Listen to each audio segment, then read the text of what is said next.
Chapter 43. The news of the Duke's military order quickly spread throughout Ice Stone City. The city was filled with a scene of jubilation.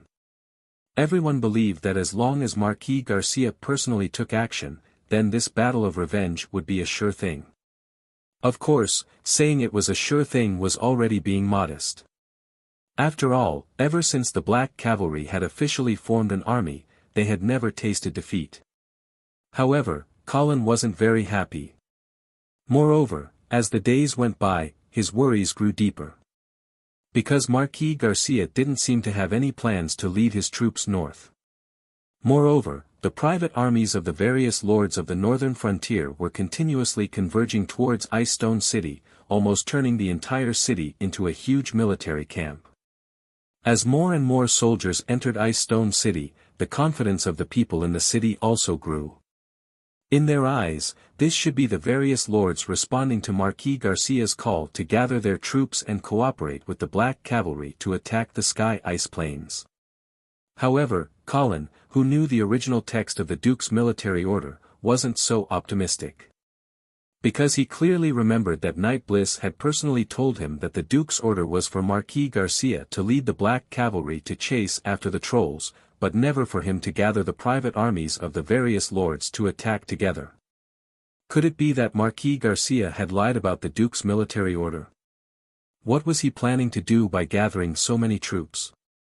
Was he really planning to attack the Sky Ice Plains? Or, Colin's bad premonition became more and more serious. For the next 10 days, the Black Cavalry still didn't make any moves, but the private armies of the various lords of the northern frontier were gathering more and more. Seeing that the situation was about to slide into the most dangerous abyss, and that Ice Stone City was about to become a huge barrel of gunpowder, Colin had already made plans to escape. However, at this time, he suddenly received a message from Vera. "Miss Vera wants to see me." "Yes." Under the gaze of the maid, Colin hesitated for a while before finally sighing, "All right, lead the way." The maid led Colin into the Sioux Duo clan's castle and arrived at a garden in the backyard of the castle. In the garden, Colin saw Vera's figure at a glance. After not seeing her for a long time, this female mage had lost a lot of weight. It seemed that she was also worried about the current tense situation. "Colin, you're here." Vera looked calm and serene under the morning sun. She wasn't dressed in noble attire today. Instead, she was dressed casually. She was wearing a thin white shirt and a short black skirt. There was a small rose embroidered on the left breast of the shirt and the corner of the skirt. However, even with such a simple disguise, it was hard to hide her beauty. When Colin came in, she was concentrating on taking care of a plant in the garden. After seeing Colin, Vera smiled and waved at him, as though she was a young girl who was waving at her first love. He didn't know why, but as soon as he saw Vera, Colin's anxious heart suddenly calmed down. He walked over and bowed. "Good morning, Miss Vera." "Good morning, Colin. Have you had breakfast?" "Yes, I have." "Then, would you like something to drink?" "Coffee." Vera gestured for the maid to bring a cup of coffee. Colin thanked him and took it. He took a sip. After the rich bitterness entered his mouth, it turned into a faint sweetness, with a fragrance that seeped into his soul. "Not bad, right?" Vera smiled when she saw Colin's expression. "This is the Sioux Duo clan's treasure." Then I am still taking advantage of you." Colin held the cup of coffee and squatted down beside Vera. He looked at the plant in front of her and asked, "Is this the flower that you planted?" "This is not a flower." Vera shook her head. "This is the twin grass. It is an extremely precious plant for mages. Moreover, I did not plant it. It was given to me by the Knight of Con." "Is that so?" It seems that the Knight of Con is really generous.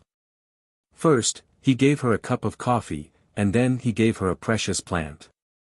Did this Knight of Con empty the Sioux Duo clan's coffers just to please Vera? Although Colin praised this kind of man on the surface, he was already cursing him in his heart. Tsk. This kind of man could be said to be the public enemy of all men. This was because their behavior raised the psychological expectations of girls and greatly damaged the interests of other men. For example, Colin did not know what gift to give to Vera now. He did not know what gift to give her. He could not even afford to give her a better gift. Vera did not know what the man next to her was thinking. She stared at the twin grass in front of her and suddenly sighed. Do you know? This twin grass looks like a single plant, but it is actually a pair. Ever since it was born, the branches of this pair of twin grass have been entangled together to support each other. However, because they are entangled too tightly, they torture each other. Do you see that drop of light green juice? That is the result of their branches entangling and squeezing each other. As she was speaking, the drop of juice gradually formed and suddenly fell to the ground. When it fell to the ground, it did not seep into the soil. Instead, it turned into an amber-like green gem. Vera carefully picked up the green gem and explained, "This is the crystallization of the twin grass's juice. It is an extremely precious spellcasting material. However, this is actually the blood and tears that they shed when they torture each other." This was the first time that Colin had seen such a magical plant. He could not help but look at it a few more times out of curiosity. However, he immediately realized that Vera's words seemed to be implying something. The Duke of St. Hilda and Marquis Garcia. Was the relationship between the two brothers similar to this twin grass? Were they supporting each other, but at the same time, they were also fighting against each other? Vera put away the crystal of the twin grass. She then turned around and said to Colin, "You should know that my father and uncle are in a bad situation right now. So, can you help me persuade them?" Your father and uncle are in a bad situation right now. Colin was speechless. However, on the surface, he comforted her and said, "Don't worry, nothing will happen. However, I am an outsider. It is not easy to persuade them." "Have you tried to persuade them yourself?" "Of course I have." Vera puffed up her cheeks and seemed to be a little angry. "However, my uncle did not listen to my advice at all.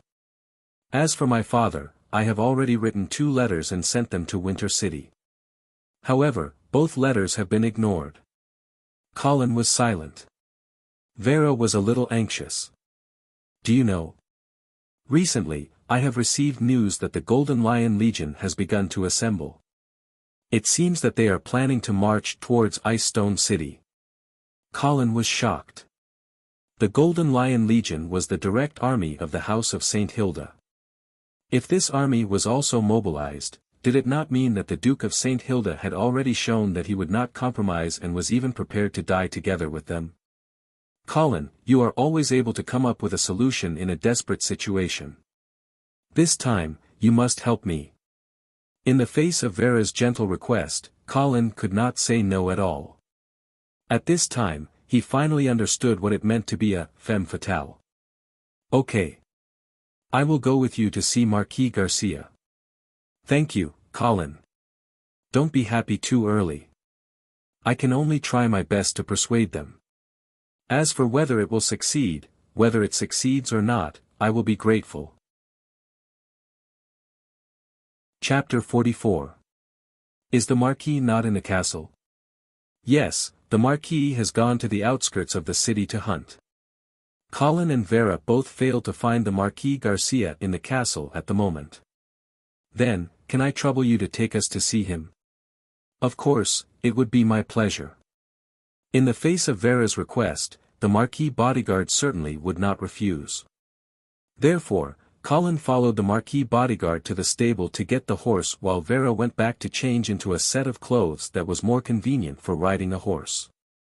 When Colin arrived at the stable, he bumped into an old acquaintance.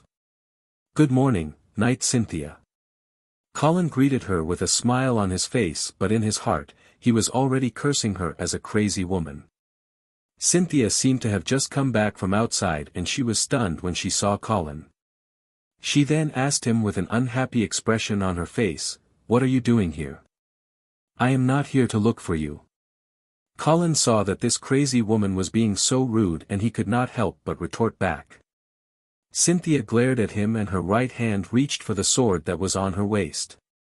Colin was shocked. This woman was really crazy. She wanted to start a fight because of a disagreement. The Marquis bodyguard who was standing next to them was also shocked by the two of them and he did not understand the situation at all. However, when he saw that the situation was getting out of hand, he quickly stood up and explained. Knight Cynthia, Knight Colin was invited to the castle by Miss Vera. He is now going to the outskirts of the city to meet the Marquis Garcia. Cynthia was about to scold the bodyguard when she saw that he dared to interrupt her. However, when she heard the name, Marquis Garcia, and saw the black lion emblem on the other party's breastplate, she suddenly stopped. She had to look at the owner before she hit the dog. The bodyguard of the Marquis Garcia was not an ordinary bodyguard. Although Cynthia was crazy, she was not stupid. When Colin saw that Cynthia was scared, he was about to say a few words to ridicule her. However, when he turned around and saw the servant who was holding the horse for Cynthia, he suddenly smiled. It was another old acquaintance. Filial son, Sar. Knight Cynthia, the servant holding your horse looks good. Are you willing to sell him? Not for sale. Cynthia rejected without even thinking about it. Colin wasn't surprised by Cynthia's answer. Instead, he said calmly, "Don't be in a hurry to reject me. Don't you want to hear my offer?" Cynthia's sword-like eyebrows rose slightly. After a moment of hesitation, she nodded and said, "Then tell me about it." Hearing this, Colin's lips immediately curled up. He took the bait. Even though Sar kept his head down, Colin still keenly noticed his clenched fists and his body instantly stiffening. He was a poisonous snake. This was Knight Bliss' evaluation of Sar. Colin couldn't agree more.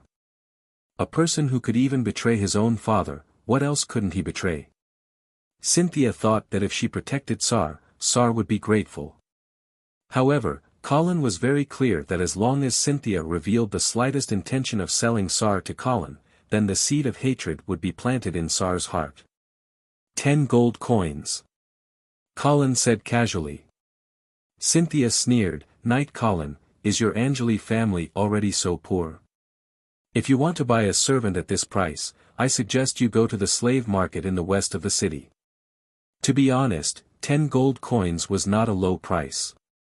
Of course, it wasn't high either. In fact, as long as Colin's price didn't far exceed what Sar was worth, then Cynthia would definitely not agree to it in order to disgust Colin. And Colin didn't want Cynthia to agree. He only wanted the other party to inquire about the price. The seed of hatred had been planted, waiting to take root and germinate. Hearing Cynthia's rejection of Colin, Sar's body immediately relaxed. But just as Colin expected, Sar's resentment towards Cynthia was deeply buried.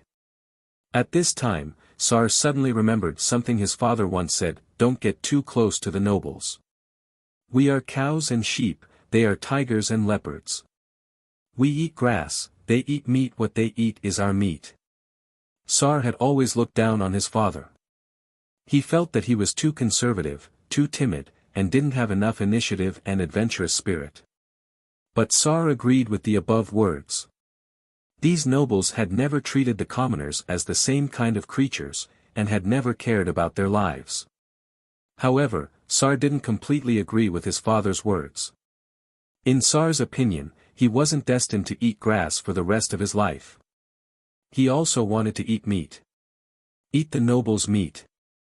Colin didn't expect that what he had buried in Sar's heart was not only the resentment towards Cynthia, but also the resentment towards the entire noble class. This resentment was slowly accumulating bit by bit, and one day, it would become a frenzy that would sweep across the entire northern frontier. After Cynthia left with Sar, Colin waited for a long time before Vera finally arrived. It couldn't be helped. Women always changed their clothes very slowly. Moreover, the speed was usually inversely proportional to the beauty of the clothes. Of course, when Colin saw Vera after changing her clothes, he still felt that it was worth it no matter how long he had to wait. He saw that she had changed into a purple chiffon shirt with a white military uniform on the outside. Her tight breeches outlined a pair of round and straight legs, firmly attracting the attention of a certain LSP. Vera seemed to have noticed Colin's gaze, and her small face blushed a little. "Let's go, Colin." "Okay." The three of them got on their horses and went all the way to the outskirts of the city. The spring morning was bright and sunny. Even though Colin hated direct sunlight because of his bloodline, he had to admit that it was a beautiful morning. It was suitable for a spring outing. Unfortunately, the atmosphere was not right. The current tense situation made Colin and Vera not in the mood to talk, and they were only focused on galloping all the way. Under the guidance of the Marquis bodyguard, the three of them gradually approached the Black Cavalry's camp outside the city. Facing the strong murderous aura, Colin didn't even have the time to peek at Vera's vigorous figure as she rode the horse. The situation seemed to be wrong. Wasn't it just a hunt? Why was there such a murderous aura? Colin frowned as he tried to think of a way to persuade Marquis Garcia later. To be honest, he was not very confident. In his opinion, since that night when Marquis Garcia forced Marquis Charles to give up his title in public, there was no room for negotiation. To be honest, Colin always felt that Marquis Garcia was not very smart in dealing with this matter.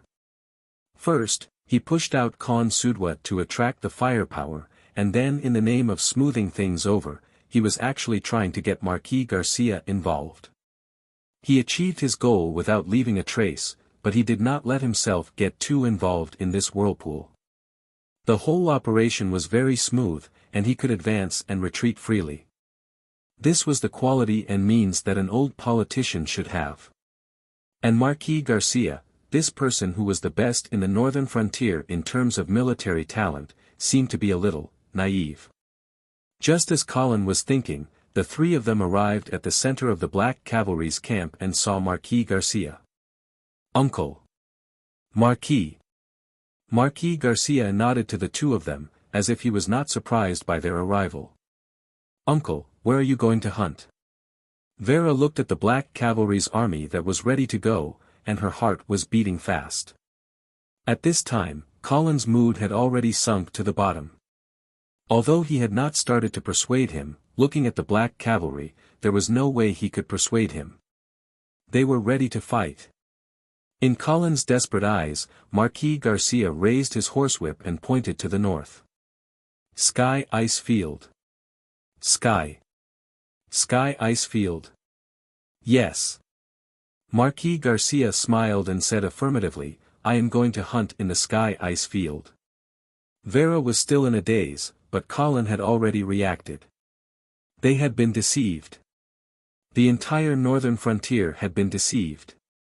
No, not only the northern frontier, even the trolls had been deceived. Marquis Garcia deliberately created a tense situation with the Duke of St. Hilda in order to confuse the enemy. He wanted everyone to think that the Black Cavalry was going to cause civil strife in the northern frontier. However, from the beginning to the end, Marquis Garcia's goal was only one: the trolls. Colin thought that he had just criticized Marquis Garcia's political incompetence, but now it seemed that the other party was simply acting. He had been deceived from the beginning to the end like a fool. "Knight Colin." Marquis Garcia suddenly turned to Colin. "Someone told me that you were born to be on the battlefield. Do you dare to hunt in the Sky Ice Field with me?" Colin only felt blood rushing to his head, and the figure of Marquis Garcia became so tall in his eyes. He was indeed the god of war in the northern frontier. He was indeed the guardian of the human race. He was indeed the idol of all the young people in the northern frontier. How could such a person get caught up in the whirlpool of internal strife and deceit? His journey would always be the same: the Sky Ice Field. Thinking of this, Colin replied loudly, "Why wouldn't I dare?" Marquis Garcia laughed heartily as he waved his long whip and gave an order. "Go." The 50,000 cavalrymen were like a black tide that covered the sky and the earth, rolling towards the north. Chapter 45. Colin originally thought that the northern frontier of the Radiant Empire was cold enough. But now he realized that compared to the sky ice plains, the northern frontier was like a giant greenhouse. It was almost the end of May. If it was the northern frontier, it would already feel like summer. But in the sky ice plains, it was actually snowing. No wonder the northern frontier didn't continue to expand their territory to the north even when they had the absolute advantage. The people of the northern frontier really didn't want to come to such a bitter and cold place. Amidst the howling northern wind, the swirling snow quickly dyed the world white. The 50,000 black cavalry were like a surging black tide, galloping north in the snow. The hooves of the horses trampled on the ground, shattering the snow and turning up the cold, hard soil. The rumbling of the horses' hooves mixed with the clashing of armor, accompanied by the whistling of the wind, created a strong and murderous melody. It had been more than half a month since they left Ice Stone City, but they hadn't encountered a single troll army along the way. This wasn't strange. When the troll army had started to retreat, the black cavalry had been slow in their pursuit. Plus, they had been delayed in Ice Stone City for so long that the troll army had retreated a long time ago. However, the troll army had reaped a great harvest from the northern frontier this time. They definitely wouldn't be able to leave quickly with the loot they had plundered. Based on the speed of the black cavalry pursuit, Colin estimated that they would be able to catch up to the troll army's tail in a few days if they didn't chase in the wrong direction. Marquis Garcia seemed to have realized this as well. In the past few days, the number of scouts he had sent out had increased significantly. But the sky ice plains was still too big. The troll army of 300,000 seemed like a lot, but when thrown into this vast ice plains, it was like a drop in the ocean. Plus, in this kind of wind and snow, the tracks left behind by the army would be quickly buried. It was basically a fool's dream to try to track them down. Therefore, the first difficulty of this pursuit was to find the troll army's tracks in the vast ice plains. This required one to be extremely familiar with the geography of the ice plains and be very clear about the possible retreat routes of the troll army. In any case, Colin was completely at a loss. He had never been so deep into the sky ice plains, so he knew almost nothing about this place. Luckily, he had a powerful backer by his side, Marquis Garcia. This was the true Ice Plains war god. Yes, this title was given to him by the troll army. To be able to make the enemy give him such a title was enough to prove how terrifying Marquis Garcia was on the battlefield. With such an awesome person by his side, Colin certainly wouldn't waste such a great opportunity. Upholding the principle of asking questions whenever he did not understand, Colin would approach Marquis Garcia from time to time and ask questions. And Marquis Garcia. With such patience, not to mention Colin, even some of the high-ranking generals in the Black Guards were envious. Garcia. Does Uncle have a lover? Vera hid her small face deep inside the fox fur shawl and only a pair of puzzled big eyes could be seen. Yes. Colin had a gossipy look on his face. I know that the Marquis has never married, but does he not have a lover? Yes, the black cavalry officers were always looking at him strangely. Colin was starting to doubt his origins. No. Vera shook her head. As far as I know, my uncle has never been overly affectionate with any woman. Furthermore, I've never heard of any related rumors in all these years. It feels like, Uncle is an ascetic. All right. Colin was a little disappointed. Originally, he thought that since he was the protagonist of this world, it was normal for him to have a bizarre background. He had an awesome person like Marquis Garcia as his father and an awesome elven princess as his mother. If his grandfather, whom he had never met, suddenly passed away and left him with a country to inherit, cough cough. The howling cold wind poured into Colin's mouth, interrupting his daydream.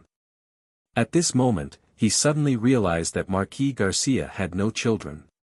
Moreover, if what Vera said was true and this Marquis lived like an ascetic, then he probably wouldn't have any children in the future. Then, who should inherit his title and territory? Could it be that he wanted to find an adopted child? This was a possibility. However, there was another possibility.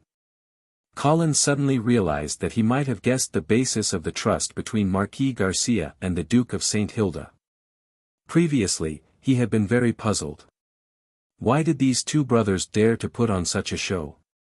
One had to know that under that situation, everyone thought that the two brothers were really going to fight. But who would have thought that it was actually a feint in the end? It was hard to believe that this kind of tacit understanding and trust would appear between these two brothers. This was because if Marquis Garcia really wanted to change the ruler of the northern frontier, he would not have led the Black Cavalry into the Sky Icefield. At that time, the Golden Lion Legion had suffered heavy losses and the lords of the northern frontier were dissatisfied with the Duke of St. Hilda because of Marquis Charles's mistakes in command. When they were in Ice Stone City, Marquis Garcia could have easily taken down Frostwinter City if he had led his army south.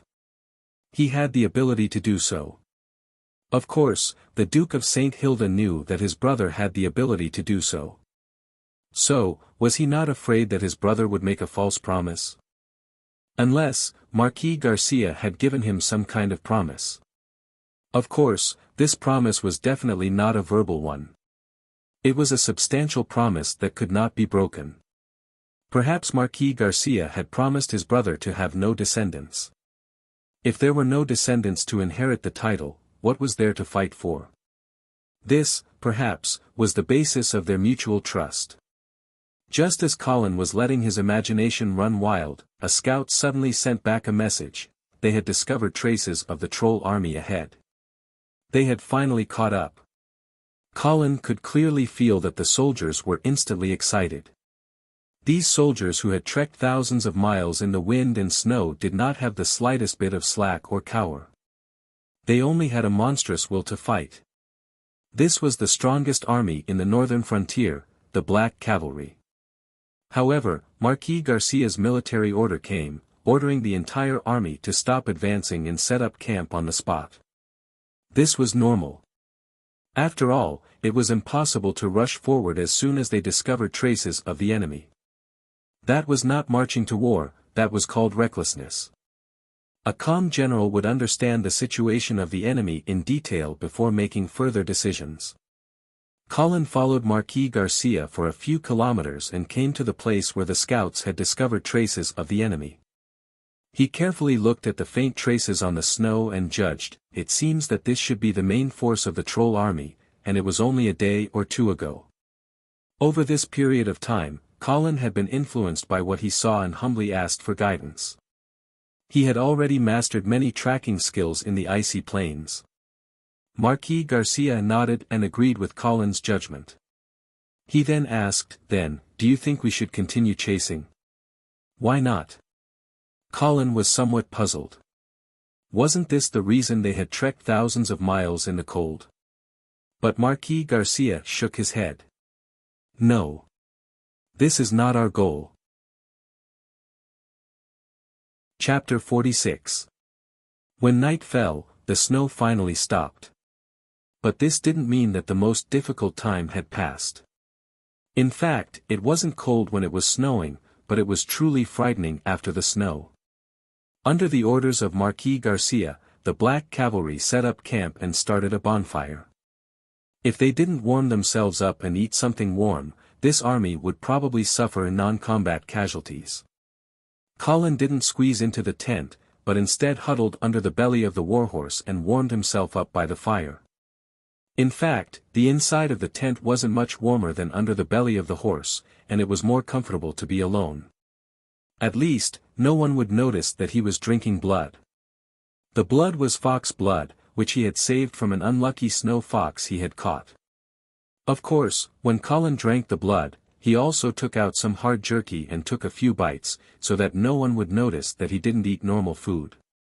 As he ate and drank, he thought about what Marquis Garcia had said. At that time, Colin didn't really understand, but the Marquis didn't explain in detail. Colin didn't pursue the matter. After all, he couldn't ask about everything. That would make his student seem silly. That's right, at this moment, Colin already considered himself as Marquis Garcia's student. Just as he was thinking about Marquis Garcia's true intentions, a figure came over. "Do you want some wine?" With the help of the fire, Colin saw who it was. It was Count Farron Dawson. Of course. Colin took the wine bag from Count Dawson's hand and took a big gulp. With one gulp, it was as if there was a fire burning from his throat to his stomach. That taste made him feel energetic. Refreshing. Good wine.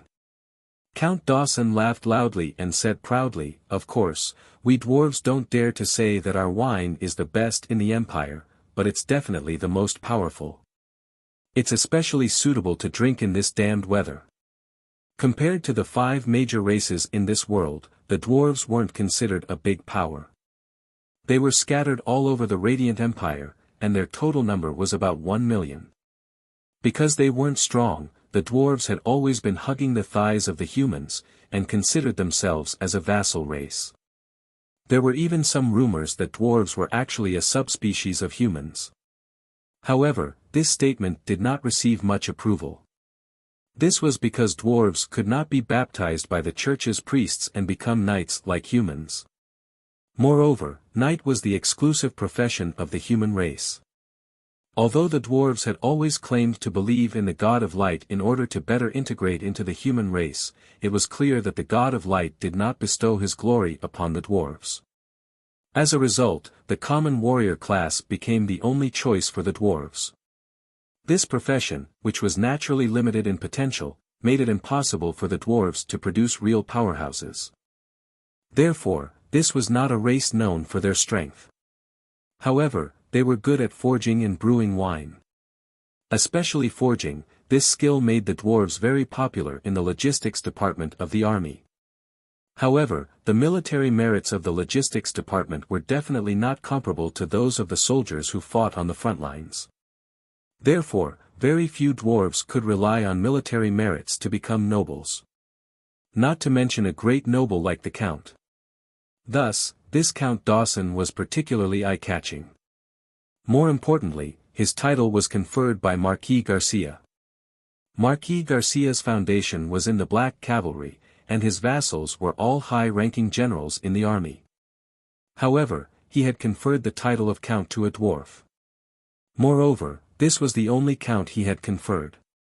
This was very unusual. The Black Cavalry was a pure cavalry army, and the dwarves' height limited their possibility of becoming outstanding cavalry. Moreover, according to Colin's understanding, although Count Dawson was a warrior, his rank was not high. Therefore, Count Dawson's military merits did not depend on his strength. In the Black Cavalry, Count Dawson seemed to be Marquis Garcia's shadow. Marquis Garcia was the soul of this army, and the flag on the surface. Count Dawson, on the other hand, was the manager behind the scenes, maintaining the logistical support of this army as well as the tedious daily affairs. Although Count Dawson's work was mostly unknown, he was able to be conferred the title of Count by Marquis Garcia. From this, one could see how important he was to the Black Cavalry. Thus, after Colin entered the Black Cavalry, apart from Marquis Garcia, the person he paid the most attention to was Count Dawson. Because Marquis Garcia looked at Colin in a different light, Count Dawson, who was the Marquis' shadow, was also very friendly towards Colin. Thus, the two gradually became familiar with each other. At this moment, Colin and Earl Dawson were curled up under the belly of the horse, each of them drinking wine and chatting about everything under the sun. Count Dawson had followed Marquis Garcia for half of his life, and had experienced all kinds of storms. He had always been successful in bragging. But he did not expect that this time, Colin would steal the limelight. Colin told Earl Dawson all kinds of myths and legends from the other world in a completely different way, scaring the dwarf Earl to no end. When Count Dawson asked him where he had read these stories, Colin said that he had heard them from a bard who had passed by Greycastle town when he was a child. Count Dawson obviously could not verify this, so he could only continue to listen to Colin's lies. After a round of bragging, Colin felt much better. Now I understand why Marquis Garcia values you so much. Why?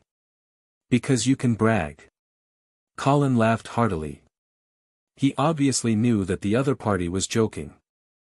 However, his expression changed as he asked, Count Dawson, do you really think that Marquis Garcia values me because of this? Seeing Colin's serious expression, Count Dawson knew that he was asking sincerely. Thus, he stopped joking and asked, why do you think? Colin drank a mouthful of wine and thought for a moment before he said. It is either because of the battle at the Rapids River or because of Miss Vera. But I don't think these two reasons are enough for Marquis Garcia to take care of me like this, right? Indeed. The Angeli family was the vassal of the Duke of St. Hilda, so Colin was simply an outsider to the Black Cavalry, who was completely under Marquis Garcia's system. No matter how outstanding Colin's war talent was during his escape, and no matter how good Miss Vera's impression of him was, it was not enough for Marquis Garcia, who was the god of war on the northern frontier, to take care of an outsider like him. Hearing this, Count Dawson nodded. Then, he shook his head and said mysteriously, hee. You will know in the future. Colin was depressed. This kind of answer that left him hanging was the most annoying. Before he could continue to ask, Count Dawson had already stiffly changed the topic. Do you know why Marquis Garcia did not continue to pursue the troll army in front? In fact, this was the question that Colin had been thinking about. And he already had some ideas. At this time, when he heard Count Dawson's question, he replied. I think that the troll army in front should not be our priority target. Then, what is it? The wolf cavalry. Colin exhaled a breath of wine and said confidently. In this flat and wide terrain, only cavalry can deal with cavalry. Therefore, the troll wolf cavalry is the only threat to the black cavalry. As long as we find and eliminate them first, the rest of the troll army will be like lambs waiting to be slaughtered. Count Dawson clapped his hands and praised with a smile, Knight Bliss is right. Knight Bliss is right. You are indeed born for the battlefield. Chapter 47. In the next few days, the Black Cavalry's movements confirmed Colin's conjecture. Under the command of Marquis Garcia, they carefully maintained a certain distance from the main troll army while continuously searching for traces of the wolf cavalry. Since the main troll army was here, then the wolf cavalry must be nearby as well. Right now, the Black Cavalry's most important mission was to discover them before they discovered him. Finally, on the third day, the Black Cavalry discovered traces of the Wolf Cavalry's main force. The situation at the time was actually quite dangerous. Because when the Black Cavalry's scouts discovered the Wolf Cavalry's tracks, the two armies were only 15 kilometers apart. This was an extremely dangerous distance for a cavalry army. If it was a normal battle, then this should be the edge of the scouts' detection range. It could be said that the two sides had practically brushed past each other.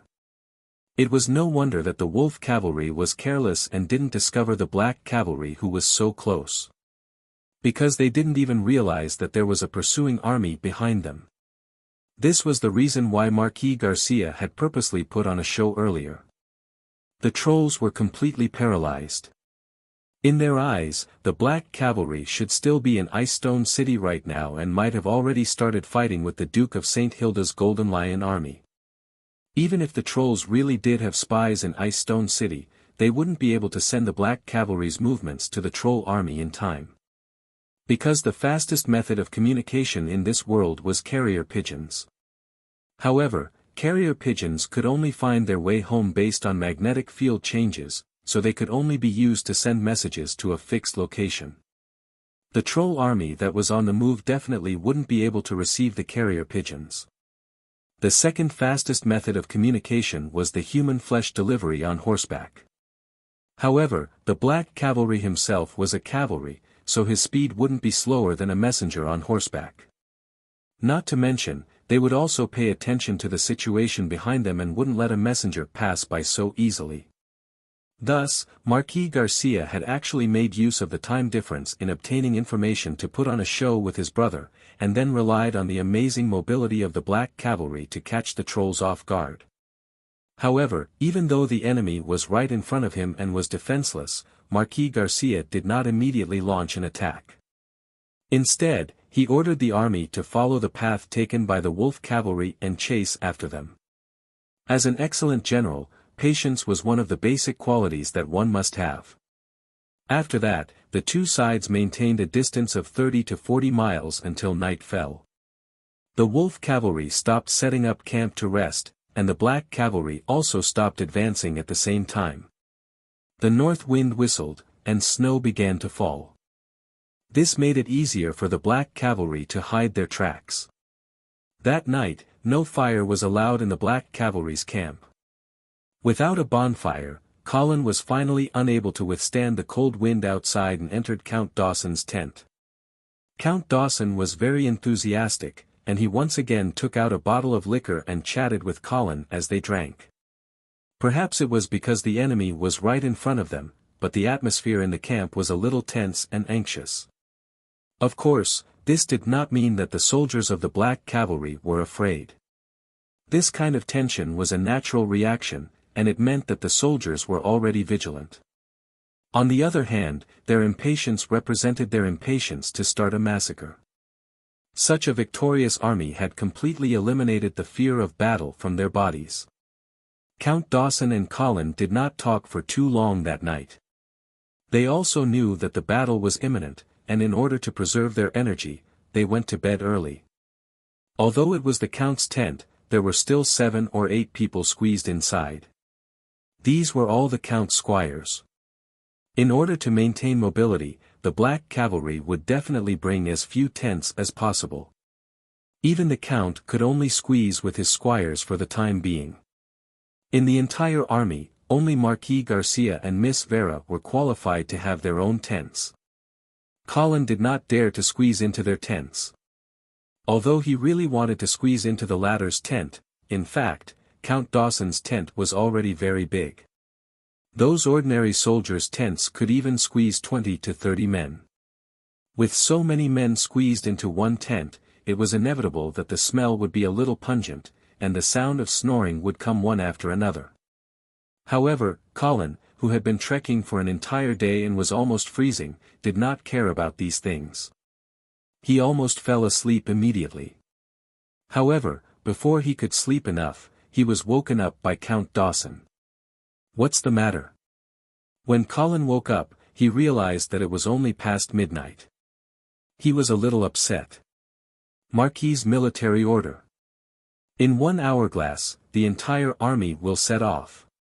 When he heard that it was the Marquis's military order, Colin, who was still a little upset, could only get up obediently. In the other tents, the sound of the officers waking up the soldiers could be heard.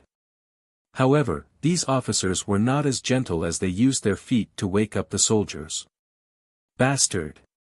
Why are you sleeping so soundly? I have already squeezed into your tent for so long and you didn't even notice me. Where is your alertness? Ah, don't kick, don't kick.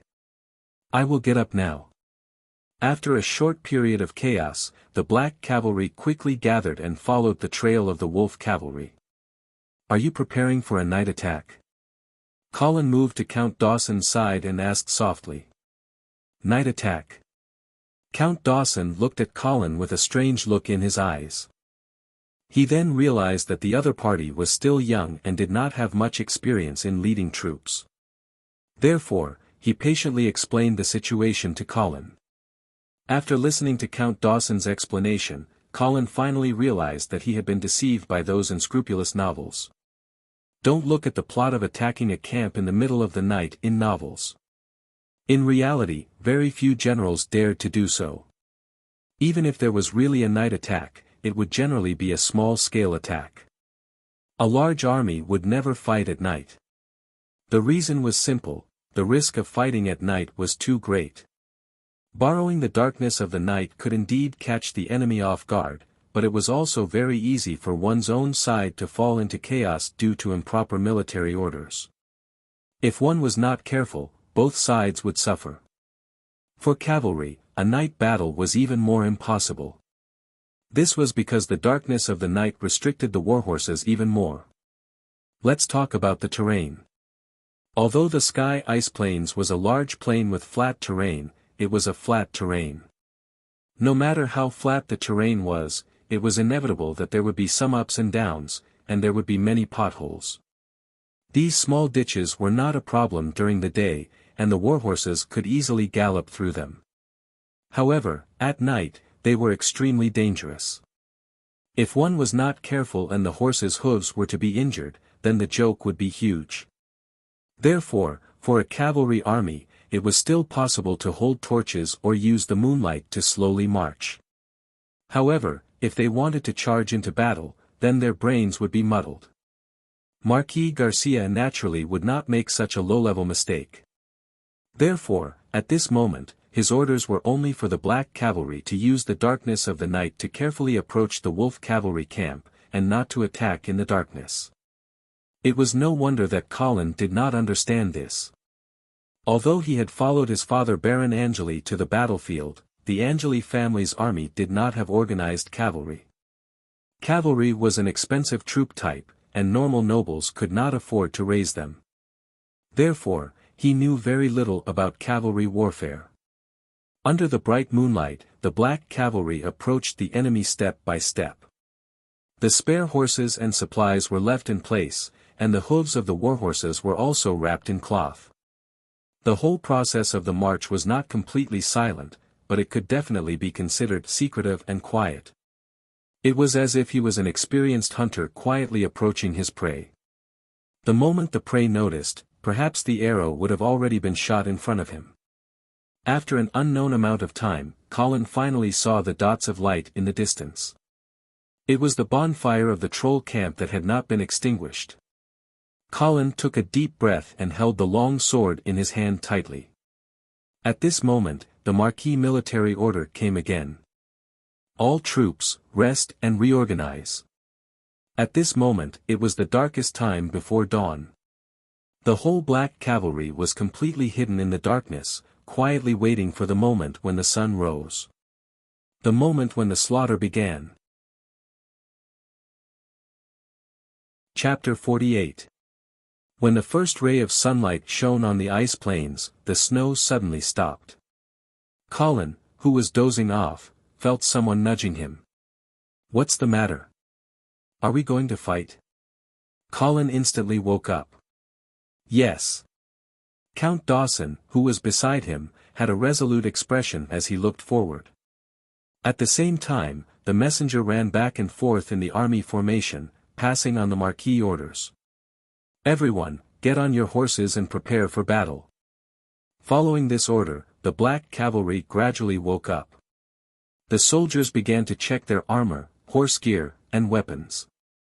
Then, under the urging of the officer, they got on their horses and got into formation. As the sky gradually brightened, rows of cavalry in black armor were already neatly arranged on the ice plains.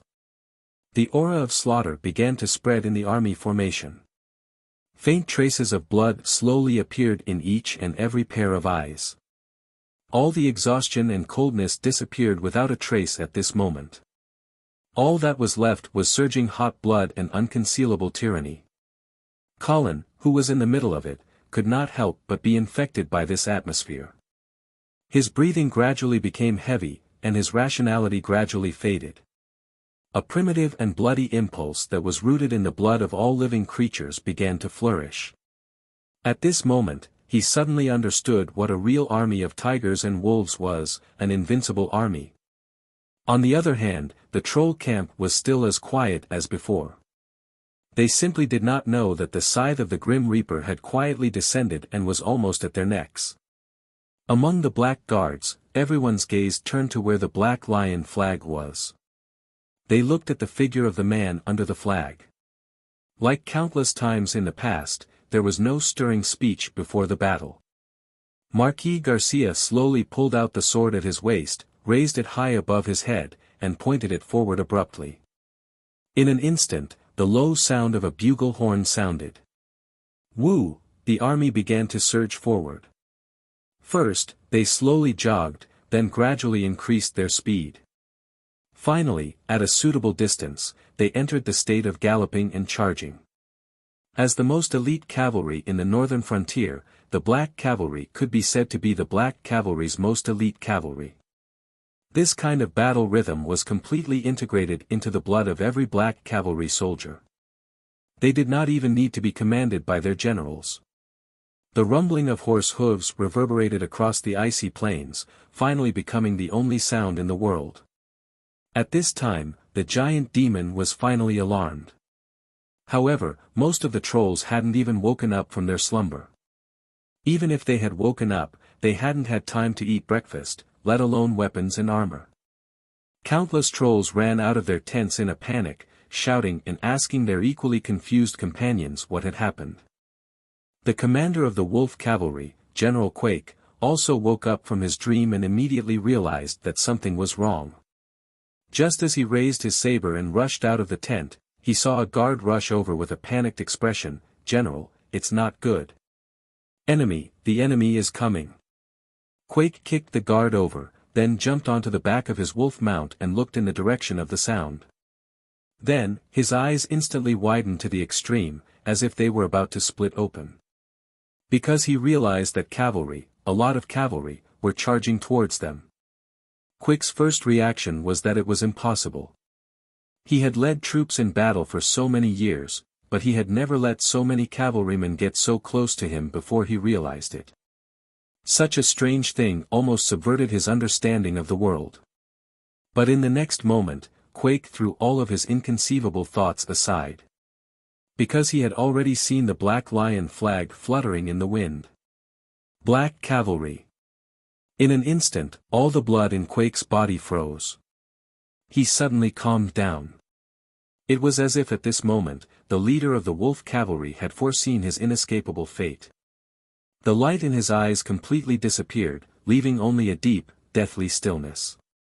Quake immediately grabbed the guard by the collar and roared in a low voice. "Immediately lead a team of Wolf Cavalry and run southwest. Run all the way, don't look back. No matter what, you have to inform His Highness Prince Gamber that Black Cavalry is coming."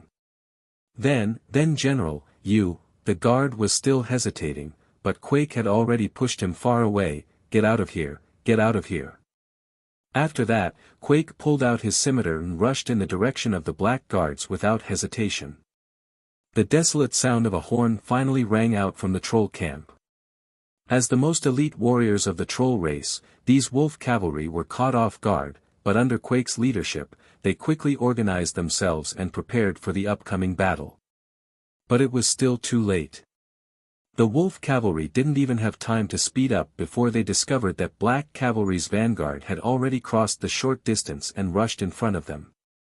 The human cavalry, full of murderous intent, raised their sabers at an angle. Under the morning sun, they looked like a surging silver wave. Then, this surging wave instantly rushed into the troll camp, bringing with it a spray of blood and flying limbs. Quake roared at the top of his lungs, trying to maintain the loose formation and not let it be completely destroyed.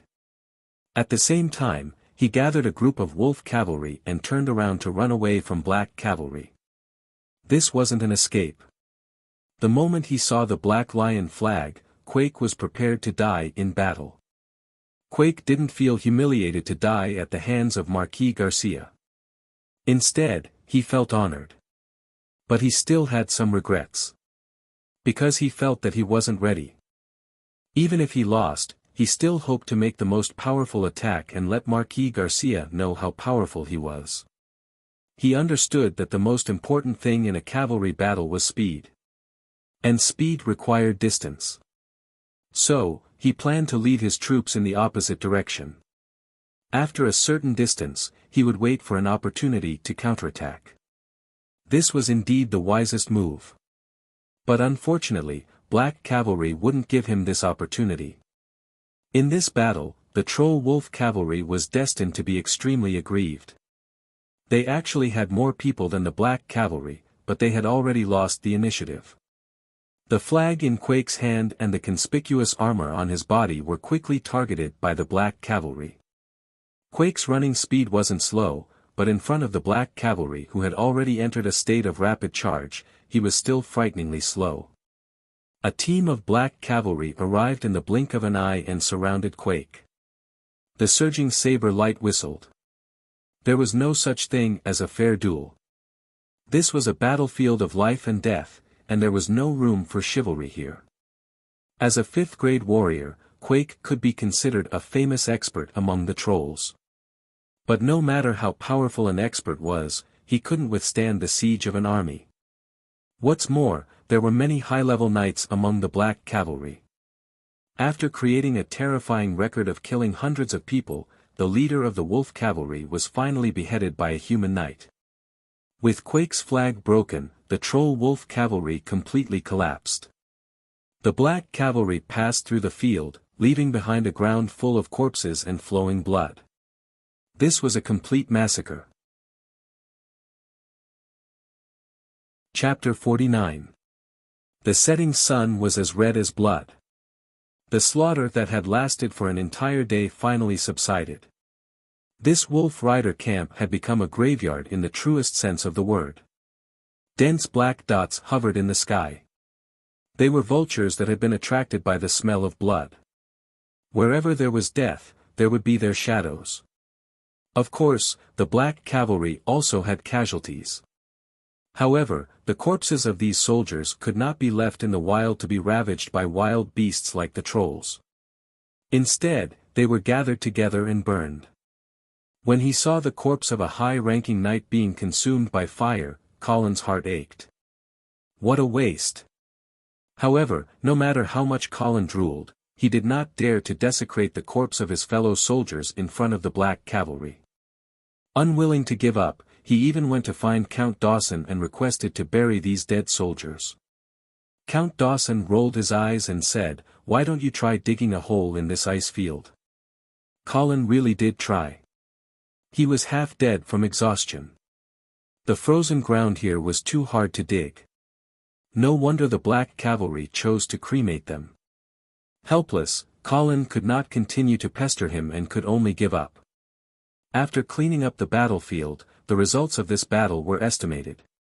The trolls had left over 30,000 corpses here. Of course, there were even more wolf cavalry that had fled in the chaos. Therefore, the battle was not over yet. What followed was a bloody and cruel pursuit.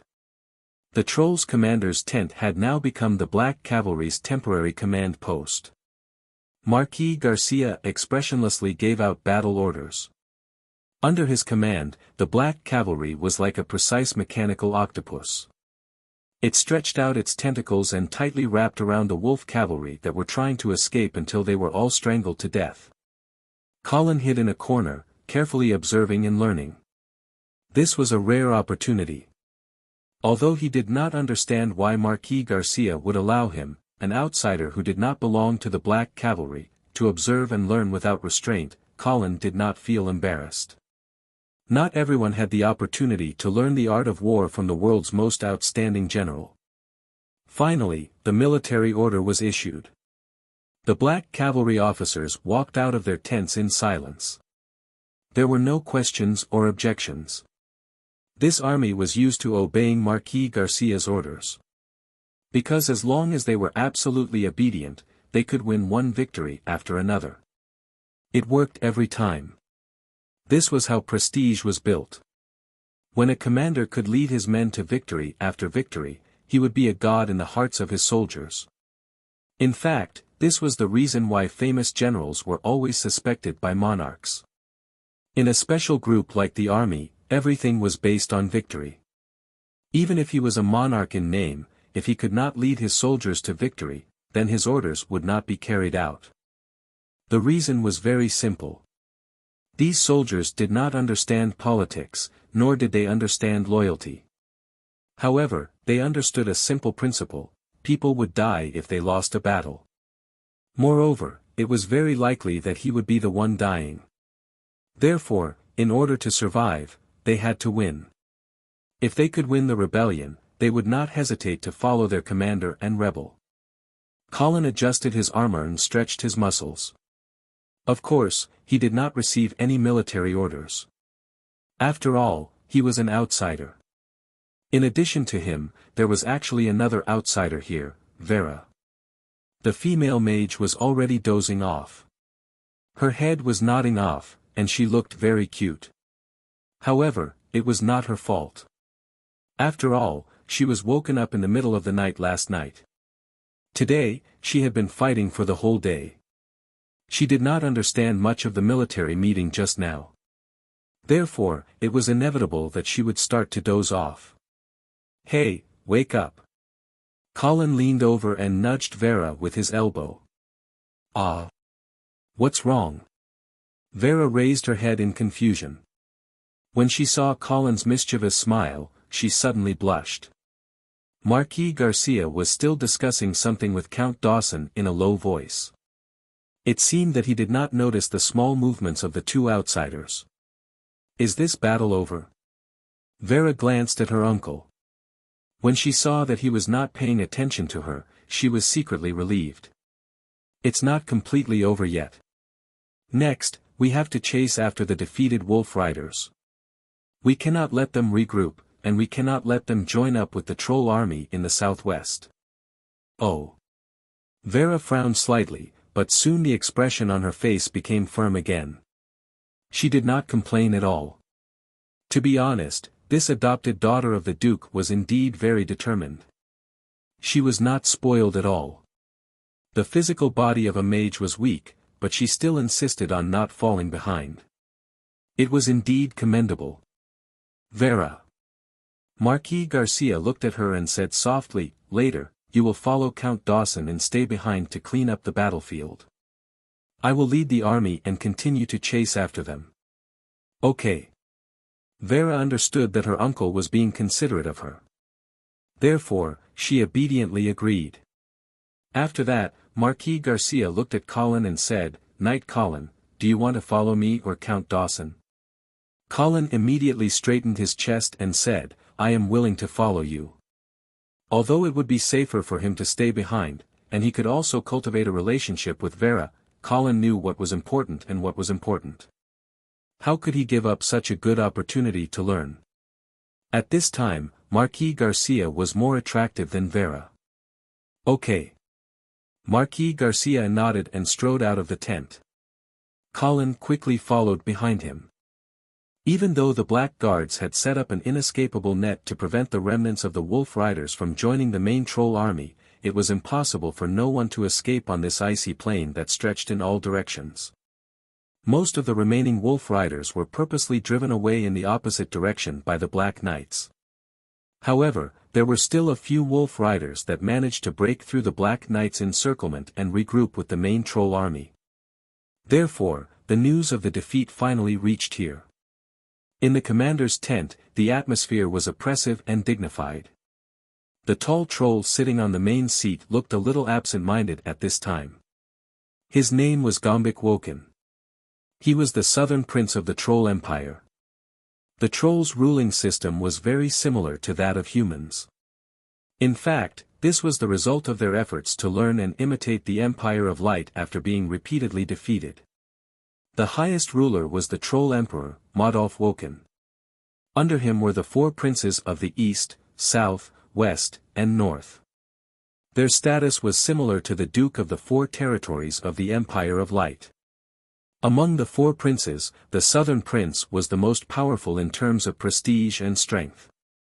The reason was very simple. The southern part of the Troll Empire was the northern frontier. This direction was not only the greatest threat to the Troll Empire, but also their ancestral land. Guarding the southern part of the sky ice field, if one did not have a certain level of strength, he would have already been killed. Therefore, generally, when fighting against the northern frontier, unless the Troll Emperor personally led the army, the southern prince would be the supreme commander. This time was of course no exception. Gombik Woken, the number 2 figure of the Troll Empire, could be considered an old acquaintance of Marquis Garcia. The two of them had fought for more than 10 years, and Gombik had never won. But even so, his reputation in the Troll Empire was growing day by day. The reason for such a strange situation was that although Gombik had always lost, he had lost the most beautifully. Sometimes, he could even exchange blows with Marquis Garcia. As for the other generals of the Troll Empire, as long as they met the Black Cavalry, they would lose without exception. Therefore, Gombik Woken became the only troll general who could contend against Marquis Garcia. In this southern expedition, Gombik took advantage of the fact that Marquis Garcia was transferred away from the front lines and used victory after victory to announce to the world it was not that Gombik was incapable, but that Marquis Garcia was too abnormal. If you don't believe me, take a look. Once Marquis Garcia is no longer around, no one in the northern region will be his match. But he did not expect that Marquis Garcia would actually return. Moreover, he had used such a quiet method to deal him such a ruthless blow. Gombik stared blankly for a long time before finally opening his mouth. His hoarse voice echoed in the commander's tent, "Everyone, what should we do now?" However, the troll generals in the tent looked at each other in silence. The entire tent was deathly silent. Chapter 50. The midday sun shone on the icy plains, bringing some warmth. However, all the troll soldiers felt was a bone-chilling cold. No one knew when it started, but squads of black cavalry scouts appeared around the army. They looked at them from afar as if they were staring at their prey. Compared to the 200,000 troll army, the black cavalry scouts were like ants beside an elephant's foot. They were weak and insignificant, as if the elephant could casually stomp them to death. However, the ones who were truly nervous were the troll army, this bloated elephant. The 200,000 troll army that had won the battle had inevitably spread out during the long march. In particular, the army at the back responsible for transporting the loot had long since disappeared from sight. However, when the news of the wolf cavalry's main force being attacked by the black cavalry came back, the troll army was like a school of fish that had been startled and immediately gathered together. Moreover, under the orders of Southern Prince Gambir, the 50,000 human slaves stolen from the northern frontier were directly abandoned on the icy plains. That's right, before the black cavalry main force could even be seen, the troll army had already taken the initiative to spit out what they had eaten. Prince Gambir was very clear that these human slaves would only become a burden to the army. It was better to just throw them away. As for whether or not these 50,000 human slaves would freeze to death on the ice field, that was not his concern. If the black cavalry took these 50,000 human slaves, perhaps Prince Gambir would wake up laughing in his dreams. The black cavalry scouts did indeed discover these 50,000 abandoned human slaves, but when they passed the news to Marquis Garcia, he did not hesitate at all and chose to ignore them. Cold-blooded and heartless, but this was the decisiveness of a commander. The black cavalry was traveling light and did not bring much food.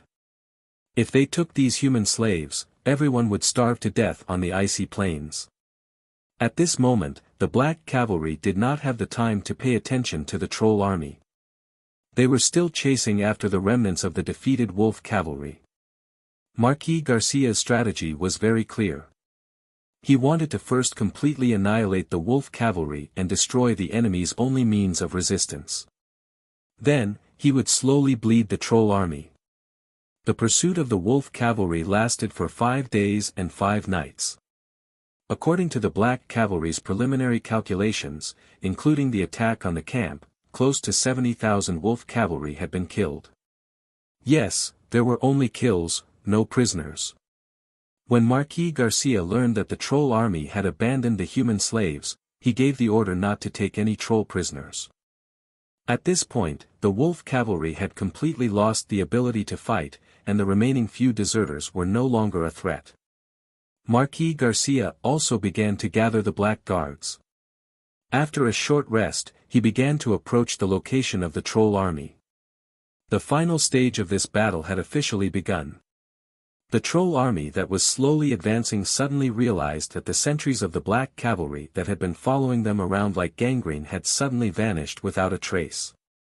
This made the troll soldiers feel somewhat at a loss.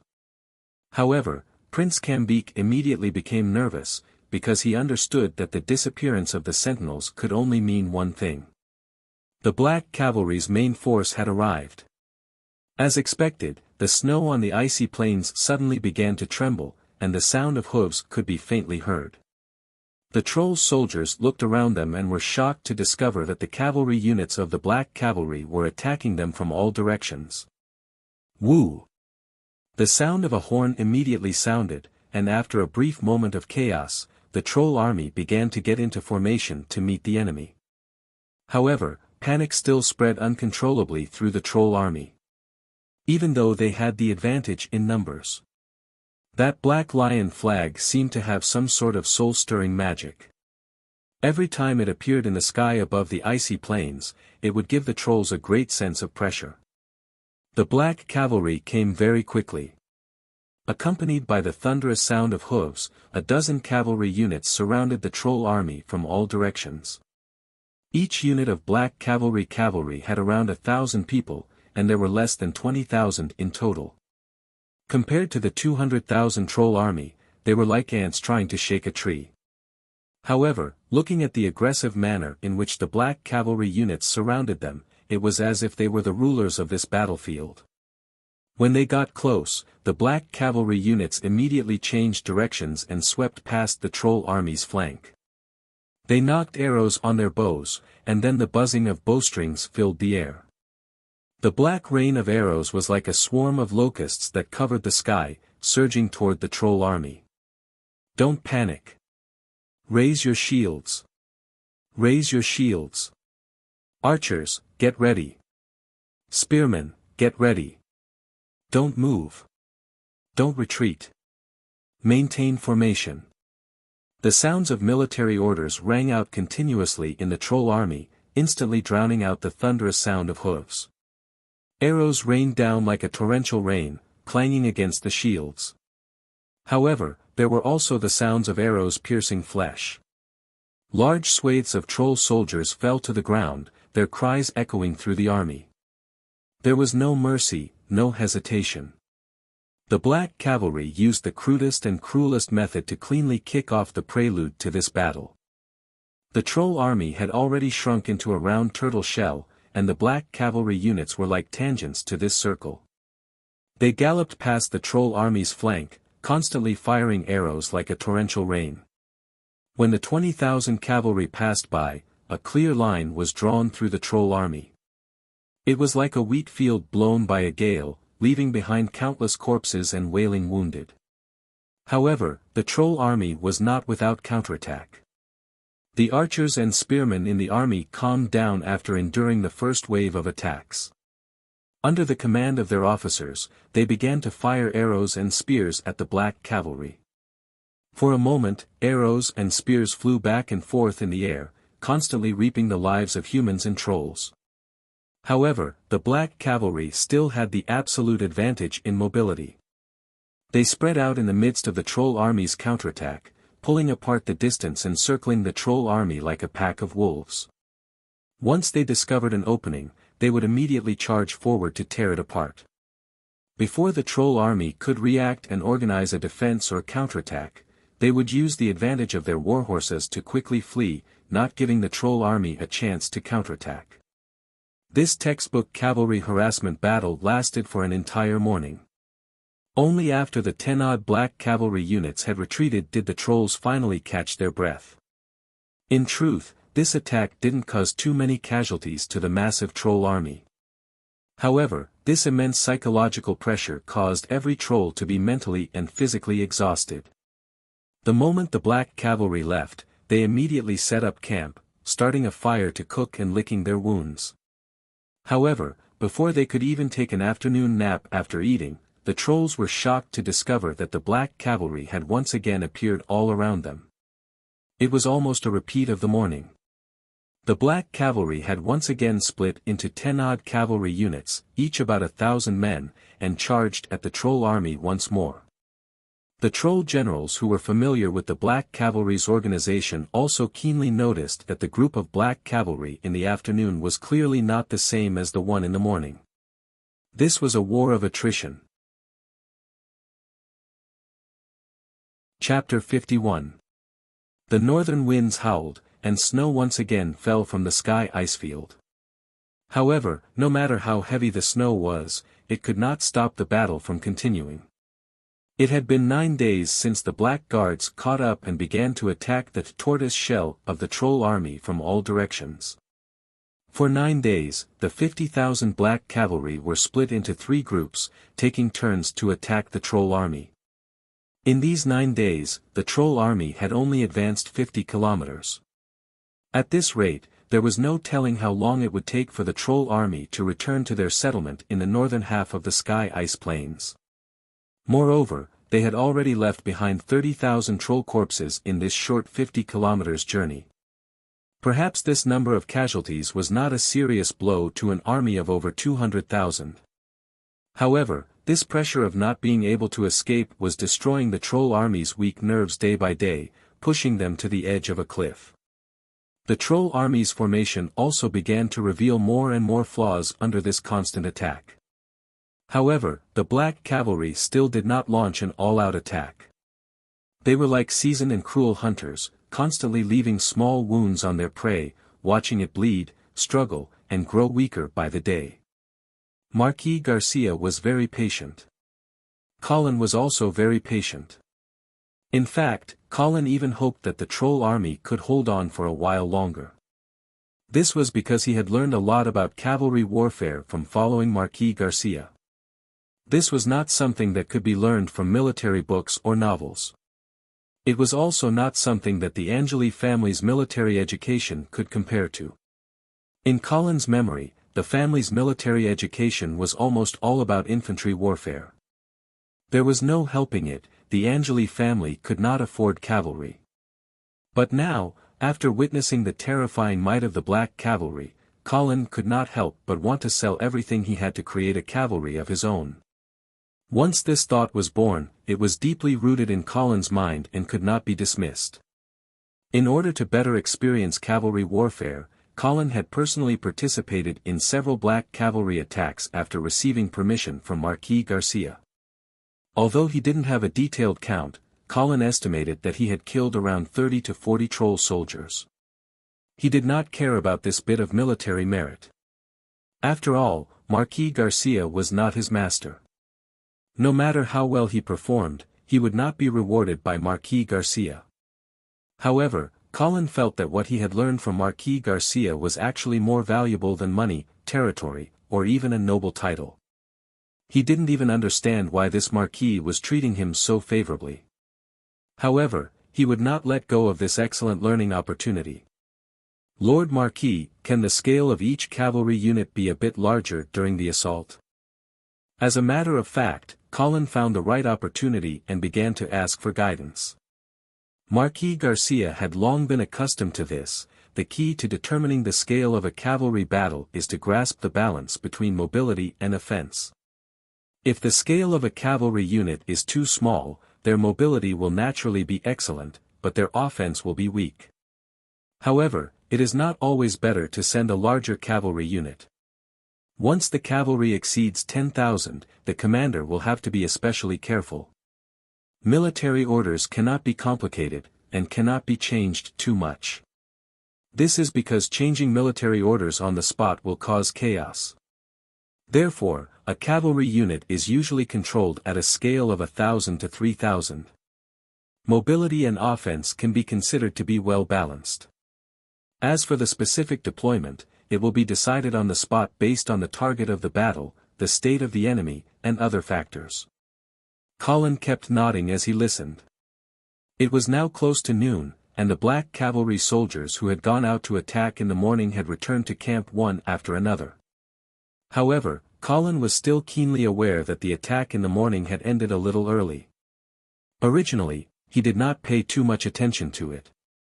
After all, after so many days of continuous battle, even if the Black Cavalry soldiers were made of iron, it was impossible not to show some signs of fatigue. However, the more and more solemn atmosphere in the camp made Colin realize something. After hurriedly stuffing some food into his mouth and drinking some blood to replenish his strength, Colin came to Marquis Garcia's tent. The guards outside the tent did not stop him. They were already very familiar with this baron's son who was valued by Marquis Garcia. "Marquis, are you preparing for the decisive battle?" Colin looked at Marquis Garcia who was wearing his armor with the help of his squire, and immediately asked with some excitement. Marquis Garcia smiled, "Yes, it's about time." After saying that, he walked out of the tent. Colin hurriedly followed him. Outside the tent, the black cavalry soldiers had already begun their pre-battle preparations. Moreover, Colin noticed that the soldiers who had participated in the attack in the morning were also making their preparations. In addition, the 3,000 heavy cavalry soldiers who had not participated in the attack had also finally put on their armor and were ready to go. These fully armored cavalrymen were like steel monsters. Their bodies exuded a terrifying aura, as well as an extreme thirst for slaughter. They had waited for too long and were already unable to endure their thirst. In fact, there had always been a lot of controversy about the heavy cavalry, because its advantages and disadvantages were equally prominent. It was expensive, cumbersome, and it was not suitable for many situations. However, these disadvantages could not cover up the heavy cavalry's greatest advantage, which was its extremely terrifying impact force. Therefore, the heavy cavalry had become the best weapon to break through the infantry formation. At this moment of the decisive battle, Marquis Garcia had finally brought out the black cavalry's ultimate weapon, the 3,000 heavy cavalry soldiers. However, while Colin was excited, he was surprised to see that Marquis Garcia had also put on his full body armor and held his lance as he walked to the front of the heavy cavalry formation. You want to personally lead the charge?" "Of course." Marquis Garcia's matter-of-fact appearance made Colin somewhat astonished. He really did not understand why Marquis Garcia, as the highest commander of the black cavalry, would personally take the risk.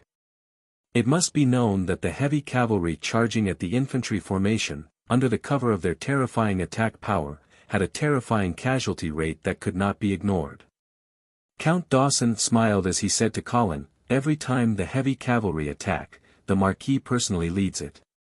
Just as Colin was shocked speechless, Marquis Garcia suddenly smiled and asked, "Knight Colin, do you dare to charge with me?" "Of course." Colin replied without the slightest hesitation, "It would be my honor." "Good." Marquis Garcia laughed heartily, "Then you will be my flag-bearer." "Yes." Colin immediately stepped forward to receive the heavy black lion flag. The flag-bearer patted Colin's chest heavily, using so much force that Colin could not help but suspect that the flag-bearer was jealous of him. Woo! The hazy bugle horn sounded once more. The slaughter had begun. Chapter 52. When the horn sounded on the icy plains, the trolls immediately got into formation. After so many days of battle, the trolls had gradually gotten used to the black cavalry's harassment rhythm. After being terrified for so long, they became numb. They were numb to the point that it was as if they were dealing with an errand. At this time, the trolls who had skillfully spread out their formation and were preparing to face the enemy did not realize what was waiting for them. Looking down from above, the black cavalry's entire army was mobilized within a radius of dozens of kilometers, faintly surrounding the troll army. Prince Cambique looked at the black guards that were closing in from all directions, and he gradually realized that something was amiss. There were too many. This was not an ordinary harassment battle. However, even though Prince Cambique had realized that the black cavalry's attack was coming, he could not come up with a plan to deal with it. This was because he did not know where the black cavalry's main attack was. From the very beginning of this battle, the black cavalry's initiative was firmly grasped in their hands. The troll army looked huge, but it was actually extremely bloated. As long as they revealed a weakness under the harassment of the black cavalry's light cavalry, the heavy cavalry hidden in the shadows would attack like lightning and completely tear this weakness into a fatal wound. And this weakness was not difficult to find. After 10 days of continuous harassment, the troll army was already exhausted. Today, the black cavalry's entire army had attacked and increased the intensity of their harassment, causing the pressure on the trolls to suddenly increase. Under this huge pressure, an opportunity naturally appeared. Marquis Garcia slowly raised his arm, and the 3,000 heavy cavalry behind him began to slowly advance. Their target was the troll army's rear right flank.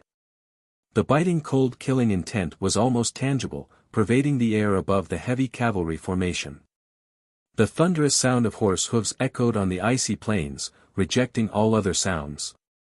The ground began to tremble, as if a small earthquake was occurring.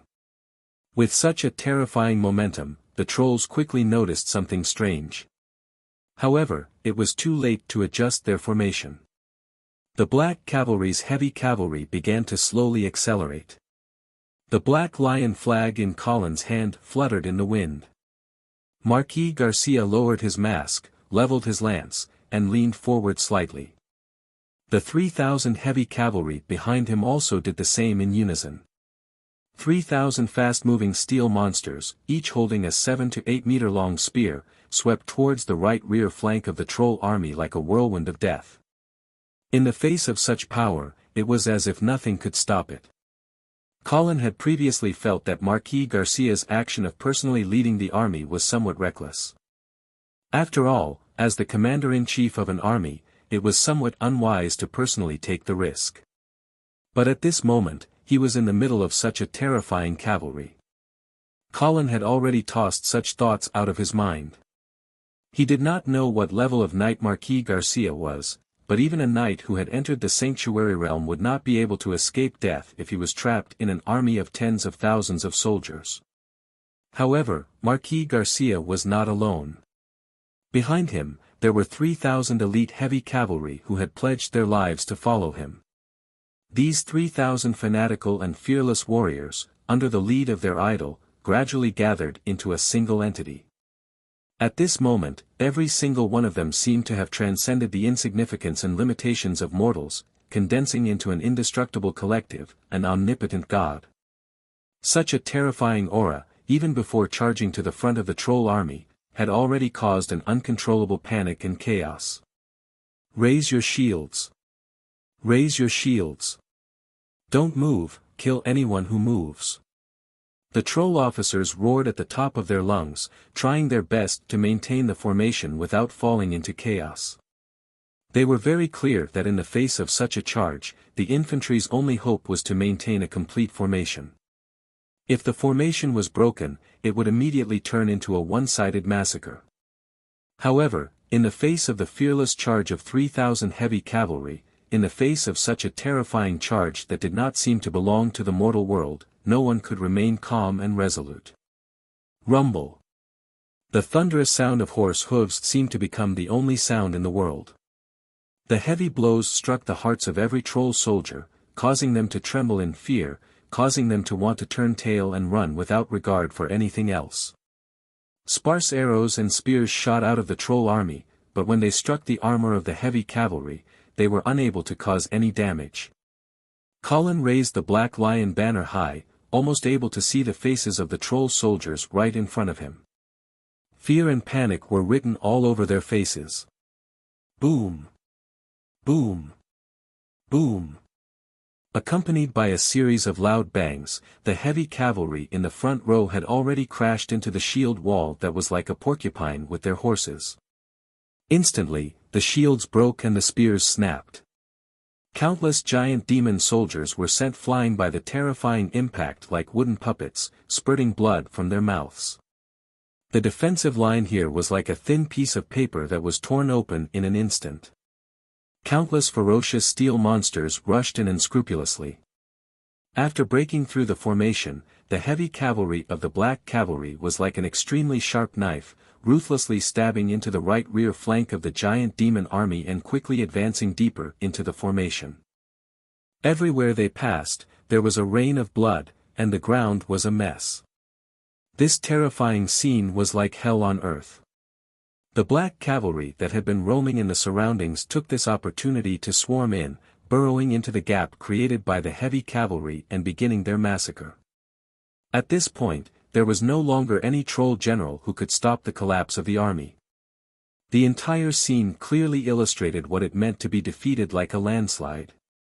In truth, while the heavy cavalry charging into the troll army was bloody and terrifying, the direct damage they caused was very limited compared to the 200,000 troll army. However, the heavy cavalry had completely destroyed the troll army's formation, causing a terrifying panic. Once this panic spread, it would lead to an irreversible collapse. The troll soldiers that had been crushed at the front lines scrambled to escape, causing an avalanche. Like dominoes, the entire army completely collapsed. The sound of horse hooves, shouts, pleas for mercy, screams. The area within 20 kilometers was completely enveloped by the sonata of war. The black cavalry was like a flood that had broken through a dam, killing the troll army until corpses were strewn all over the field, and blood flowed like a river. At this moment, whether it was the soldiers, generals, or even Prince Cambique, they could not change all of this. Anything that stood in the way of the black cavalry would be completely crushed. Prince Cambique closed his eyes, unable to bear to watch. All of this was like a nightmare. His personal guards pulled him, wanting to escort him to escape. However, Prince Cambique did not move. Why was he running? The 300,000 troops had been reduced to ashes. Even if he escaped, he would be better off dead. Prince Cambique broke free from the other princes, raised his sword, and got on his horse, charging in the direction of the Black Lion flag. He shouted, "Come, Garcia! My head is here." Chapter 53. The setting sun was as red as blood. It coldly and mercilessly reflected the horrifying and bloody scene on the icy plains. When the formation of the 200,000 troll army was completely destroyed by the black cavalry, it meant the end of the battle. The fate of the defeated troll army was already sealed. Even if they managed to escape temporarily, they would be caught up to sooner or later. Many of the defeated troll soldiers knelt and surrendered under the blades of the cavalry. This time, the black cavalry actually let these surrendered soldiers go. As long as they put down their weapons, they would be spared from death. This obviously sped up the collapse of the troll army. More and more troll soldiers began to learn from their comrades and surrender to the black cavalry. Groups of cavalry began to disperse, chasing after the deserters and collecting the surrendered soldiers. The heavy cavalry that had dealt a fatal blow to the troll army stopped at the edge of the battlefield. Only 1,000 of the 3,000 heavy cavalry were left. More than half of them were dead or injured. They had paid a terrifying price in order to destroy the troll army. The remaining 1,000 were all covered in blood. At a glance, they looked like a group of red steel sculptures. Colin took off his helmet and let out a long sigh. This battle was awesome. It seemed like a difficult and dangerous mission, but it was completed very easily. Of course, he knew that this was actually an illusion. Looking at the casualty rate of the heavy cavalry, he knew that this battle was definitely not easy. However, the feeling of being invincible on the battlefield was as addictive as poppy, and he couldn't stop himself even if he wanted to. The only thing that made him feel a little sluggish was that Prince Cambique charged head-on without any regard for his life when he passed by the troll army. Colin did not know what level of warrior Prince Cambique was, but he dared to charge at the heavy cavalry who were at their peak. The outcome, he did not even have a complete corpse. Colin looked at Marquis Garcia, who was also covered in blood, and shouted excitedly, "We won." Marquis Garcia was not as excited as Colin. It was as if such a great victory was as common as eating and drinking to him. "Do you know why we won?" "Of course, it's all thanks to your unparalleled strategy and wise decision." Colin took the opportunity to flatter him. Of course, his flattery came from the bottom of his heart. Marquis Garcia was definitely worthy of such praise. However, the Marquis shook his head and said solemnly, "No, I rely on them." His gaze slowly swept across the battlefield, his face full of pride as he looked at the black cavalry soldiers who were still galloping on the battlefield, chasing down the remnants of the troll army. Colin also put away the smile on his face. He seemed to understand Marquis Garcia's meaning. Marquis Garcia retracted his gaze and looked at Colin again. Tactics are not unimportant, but if a general relies too much on tactics and tricks, he will fall one day. Marquis Garcia smiled when he saw that Colin was still somewhat puzzled and unconvinced. A fox's wisdom is laughable in the eyes of a lion. I don't want to deny the importance of tactics. I just want to tell you that the most crucial secret to victory on the battlefield is still a powerful army. That's why I said that in this battle, I relied on them, the Black Cavalry. Looking at the first half of my life, the secret to not losing for more than 20 years is the same, the Black Cavalry. Colin fell into deep thought. He finally understood the true meaning of Marquis Garcia's words.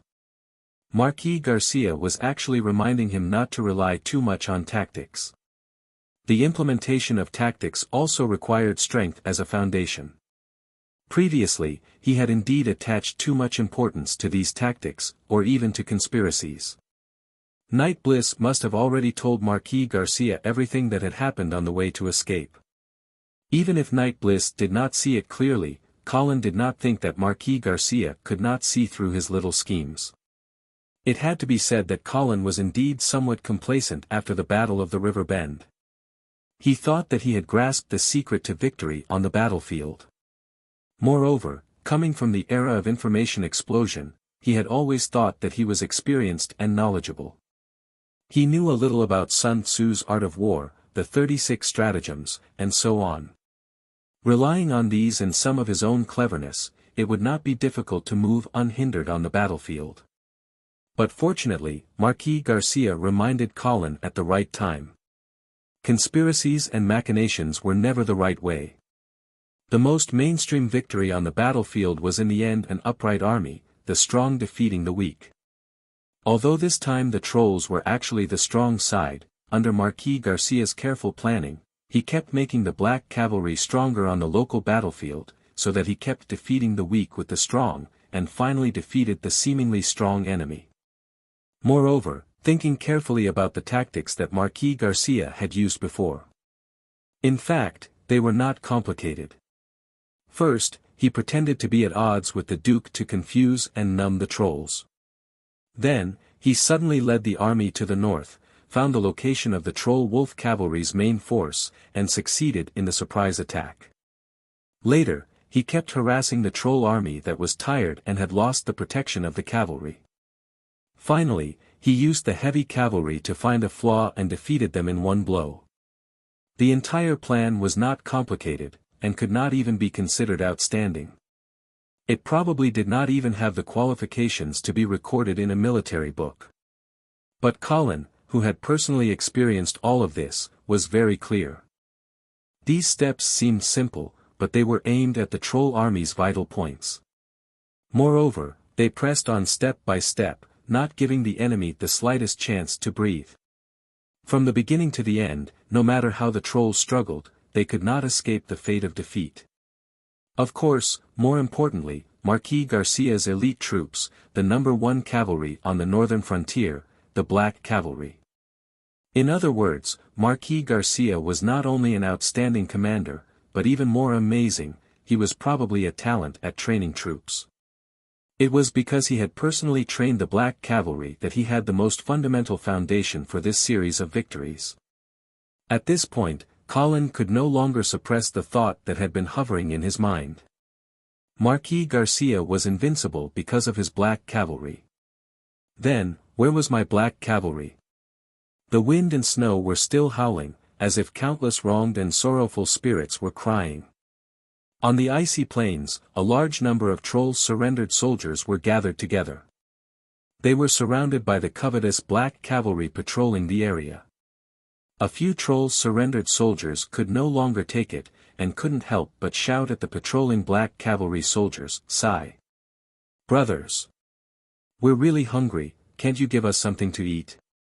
His shout immediately attracted the agreement of his companions. Thus, the scene immediately became noisy. "Yeah, I'm so cold, give me something warm. And my leg. The blood is almost dry, "Can you treat it for me?" But the surrounding black cavalry soldiers turned a deaf ear to the pleas of the troll surrendered soldiers. Only when some of the surrendered soldiers tried to leave would they be warned and berated by the black cavalry, or even arrows and swords. Helpless, the trolls could only wait patiently. This wait went on for who knows how long. Many of the trolls' surrendered soldiers who could no longer endure had already lost their breath. But those who were still breathing did not get the result they were hoping for. Marquis Garcia's military order finally came down. Kill all troll surrendered soldiers. Chapter 54. The noon sun shone lazily on the Troll King's city. This huge city made of ice gave off an enchanting glow.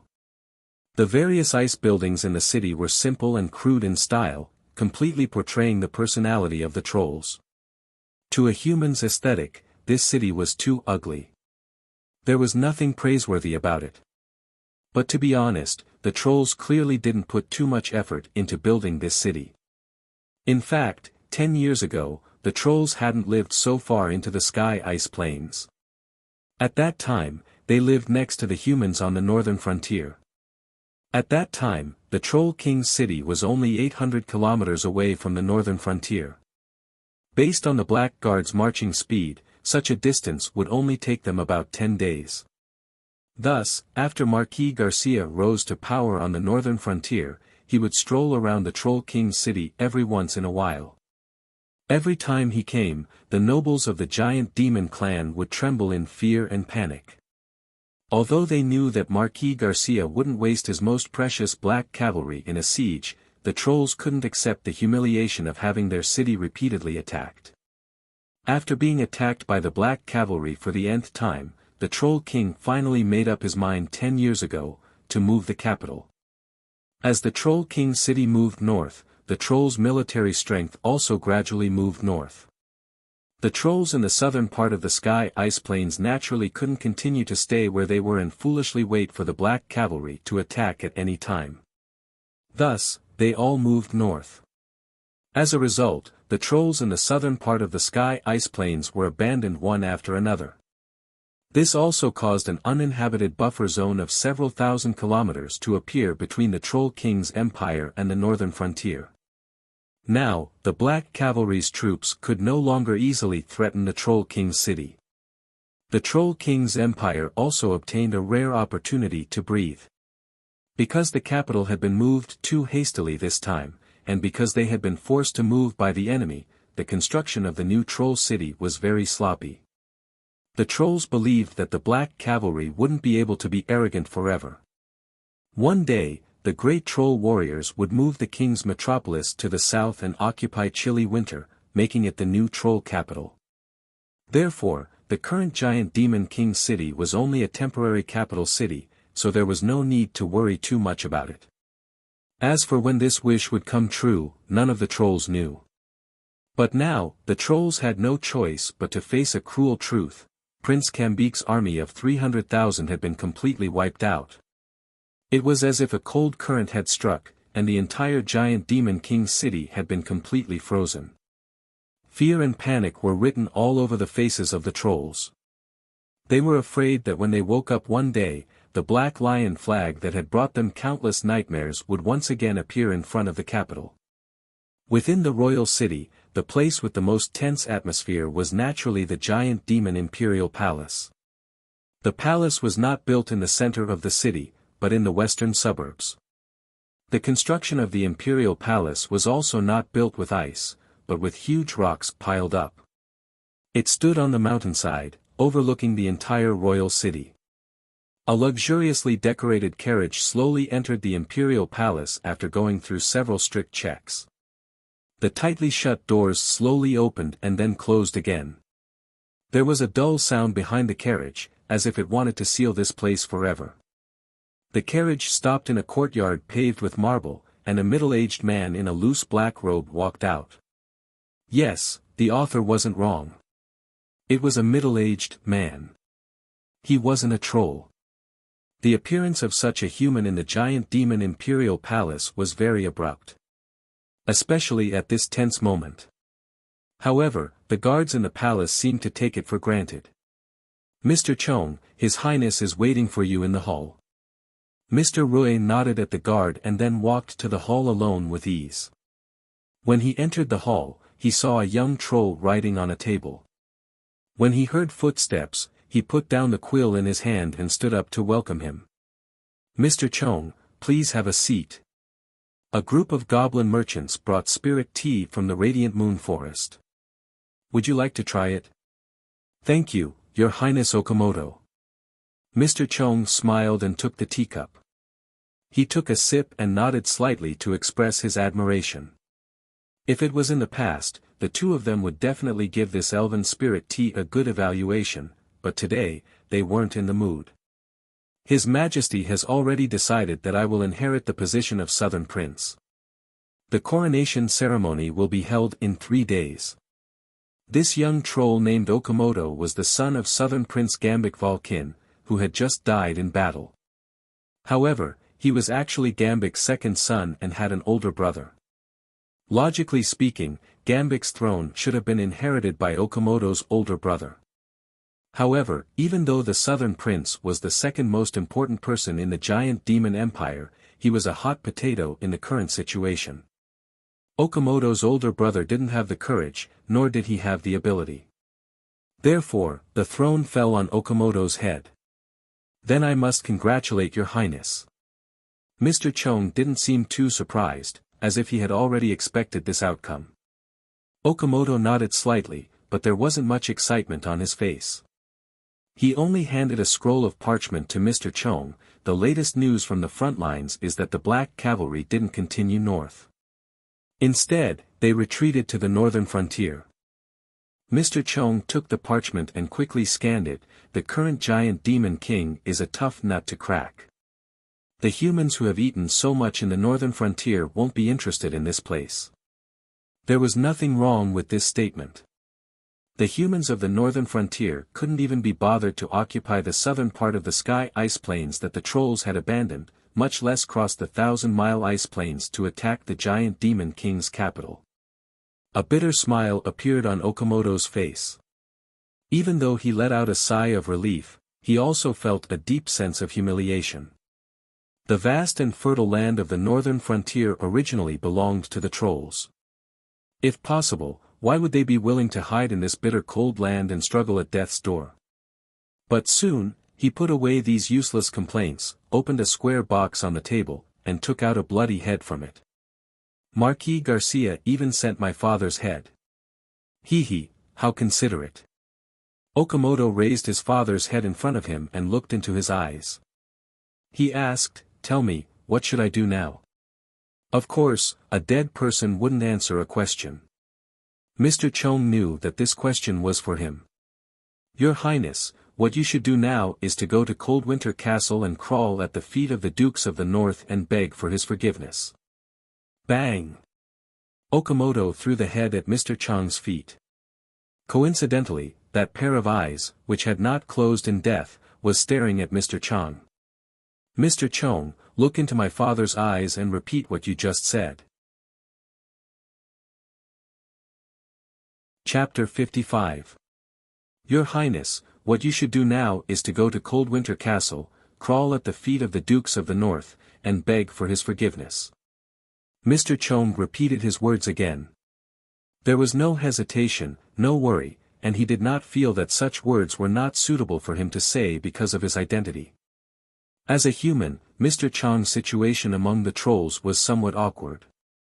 Generally speaking, Mr. Chong had to show his loyalty to the trolls and draw a clear line with his past. His attitude toward humans had to be hatred.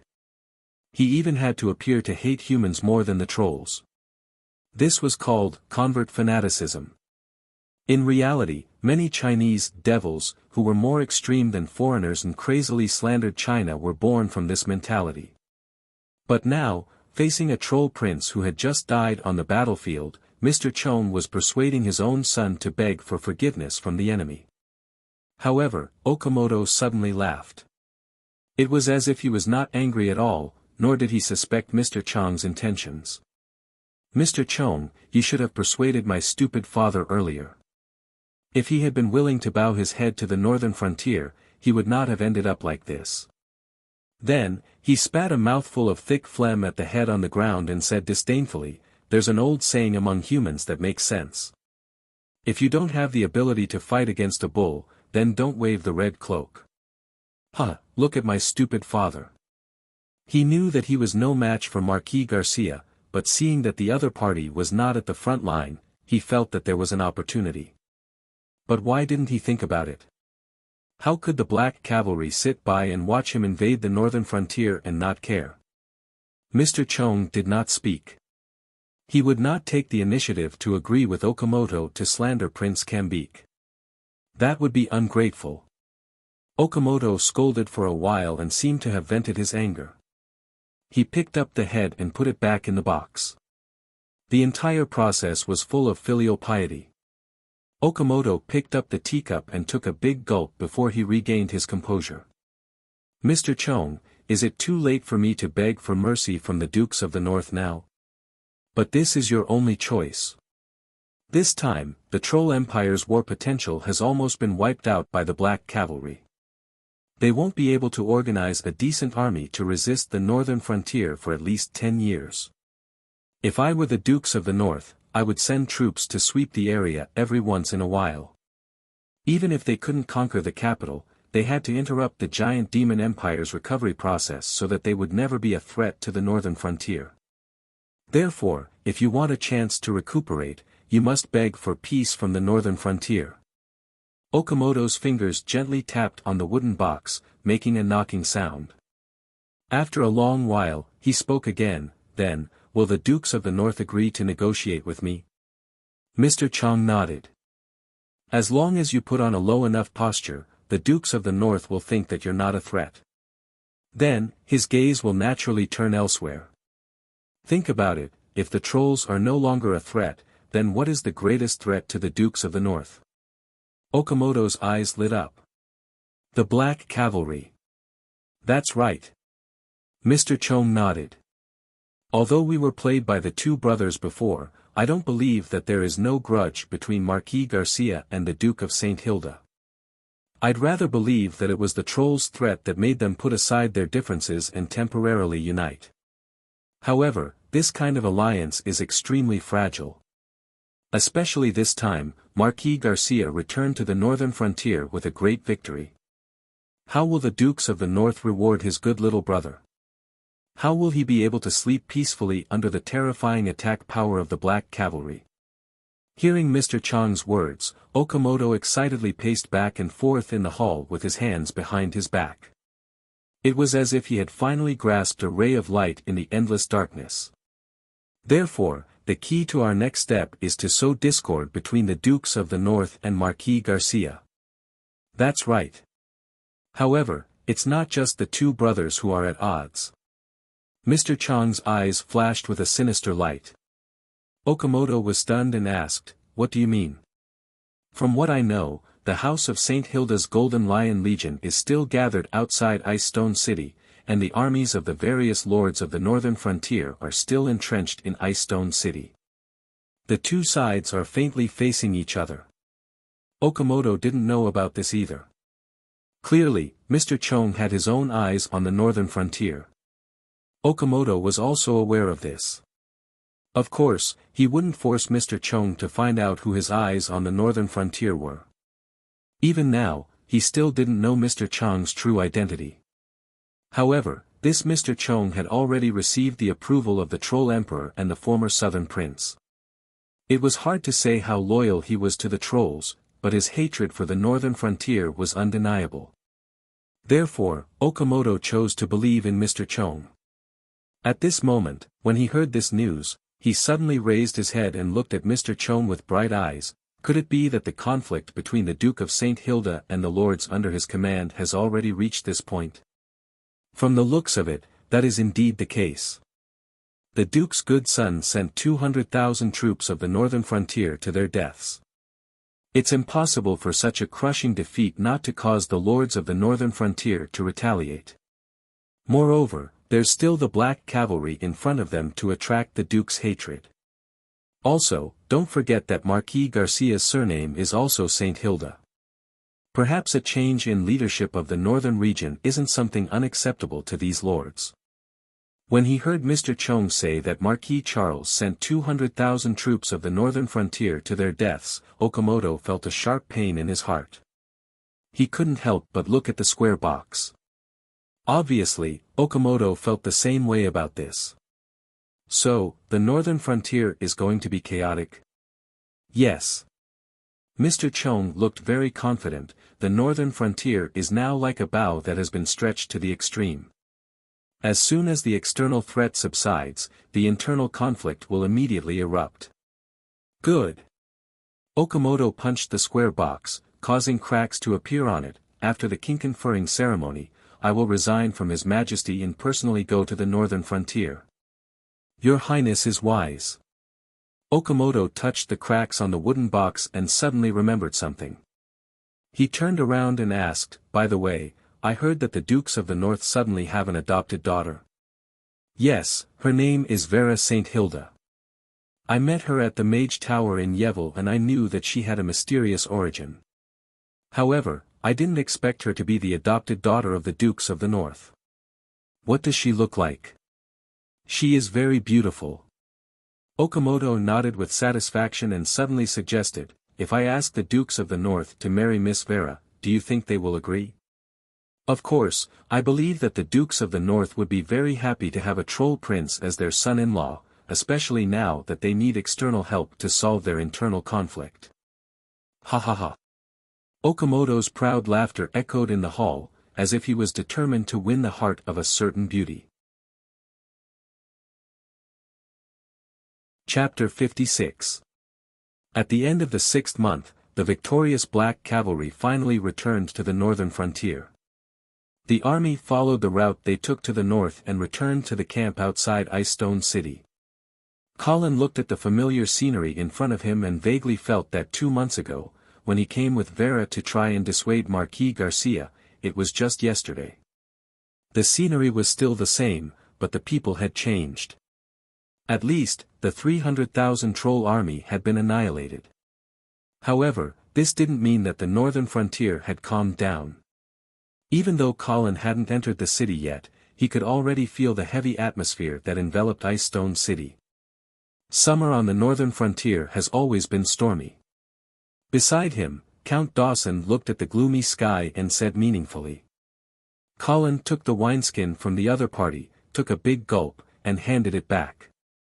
Say, between Ice Stone City and the Golden Lion Army, which side do you think will send people to our camp first? I think it will be Ice Stone City. What do you think? I also think it will be Ice Stone City. Boring. Count Dawson rolled his eyes.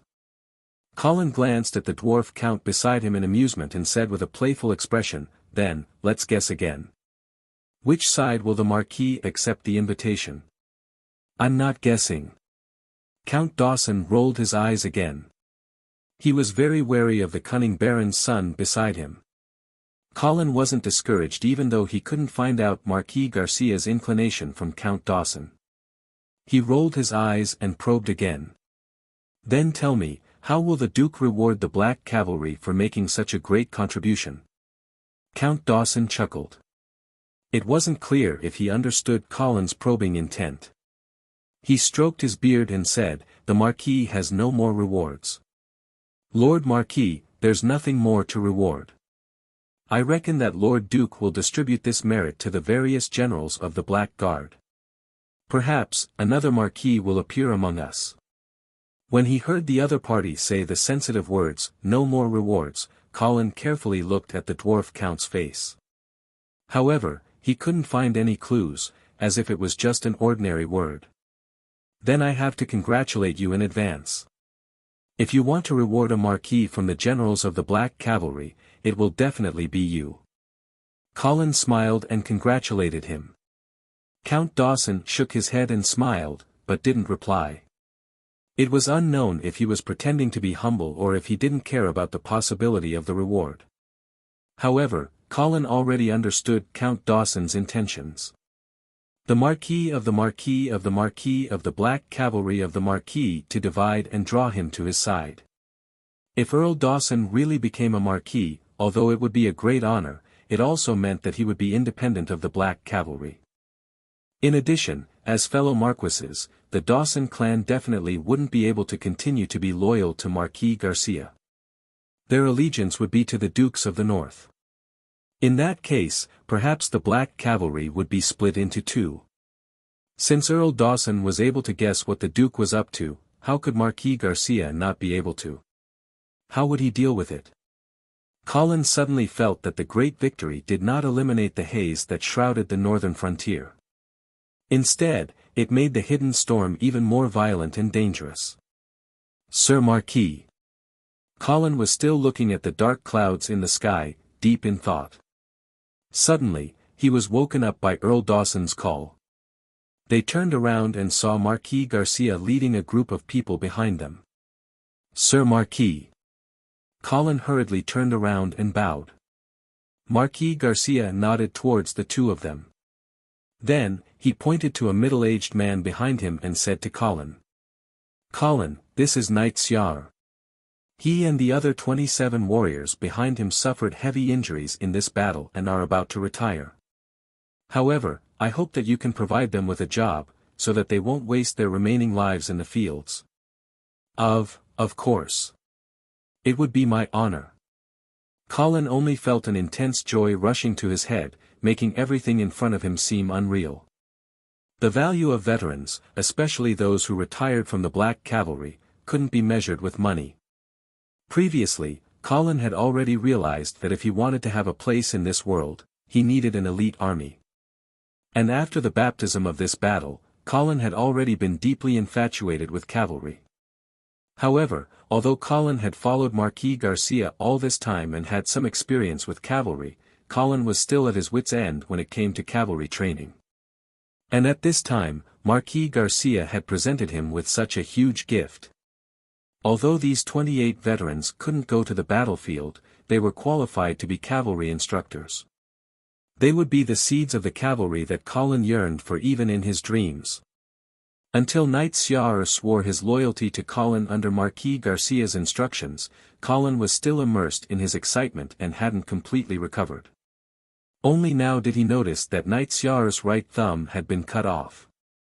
This injury wasn't particularly serious, but to a knight, it meant the end of his career. Because he didn't have his thumb, he couldn't hold any swords. Clang! Colin pulled out his sword and gently tapped Knight Xiar's shoulder to accept his loyalty. He wasn't disappointed that Knight Xiar couldn't hold a sword anymore. On the contrary, in his opinion, this knight's value was completely immeasurable. Even if there were a group of 4th and 5th order knights standing in front of him now, he would still rather choose Xiar. Earl Dawson looked at all of this quietly, his eyes full of deep thoughts. After Colin comforted Knight Xiar and the rest of the 27 retired soldiers, he finally calmed down. At this time, the thought that had been bothering him before emerged again. This time, he could no longer suppress this thought. Instead, he directly asked Marquis Garcia, Marquis Garcia, I can't repay you for your help. However, I would like to know. I am just the son of a baron, how can I be taken care of by you? Hearing this question, Earl Dawson, Knight Xiar, and the others tactfully retreated. Marquis Garcia looked at Colin's serious face and suddenly smiled. He said something completely unrelated, Vera has a good impression of you. Huh? Colin was stunned. I saw that she had a diamond earring in your hand before. Did she give it to you? Colin blinked and remembered that he had taken out that pair of earrings to play with when he was marching with the Black Cavalry. He didn't expect that Marquis Garcia would see it. Obviously, Marquis Garcia had misunderstood. However, Colin wouldn't tell Marquis Garcia that the earring was a souvenir that he had taken from Vera when he was about to die. It wasn't a love token that Vera had given to him. Seeing that Colin didn't answer, Marquis Garcia thought that he had acquiesced. So, he asked, do you like her? Colin was a little confused. He never thought that the god of death who had just buried 300,000 trolls with his own hands would suddenly care about such a trivial matter. Thinking that Marquis Garcia was Vera's uncle, Colin nodded and said, "Miss Vera is born in a noble family, and she has a kind heart. I naturally admire her very much." The smile on Marquis Garcia's face was a little complicated as he said faintly, "I am Vera's biological father." Huh. Chapter 57. Rumble. There was a muffled thunder in the sky and Colin was shocked. Of course, the timing of this muffled thunder was too coincidental. It was hard to tell whether Colin was frightened by the thunder or by Marquis Garcia's words. He suddenly hesitated. Should he explain the true origin of the earring to Vera's biological father? Originally, Colin thought that it would not be a big deal if Marquis Garcia misunderstood his relationship with Vera. After all, they were only uncle and nephew. But now, he suddenly felt a little panicked. It was as if he had just hooked up with a girl but was stopped by her father at the door. However, he finally understood why Marquis Garcia looked at him so differently. It was not because of his military talent, nor was it because he was a secret illegitimate son of the Marquis. It was because of Vera.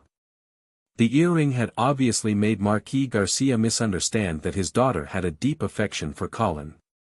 It was even possible that they had secretly agreed to marry each other.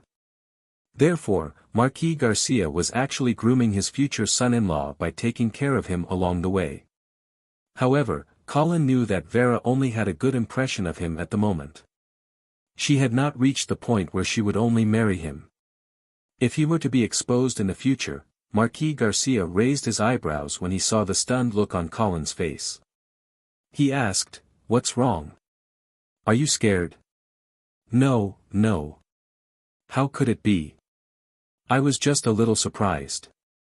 Colin did not dare to tell the true origin of the earring at this time.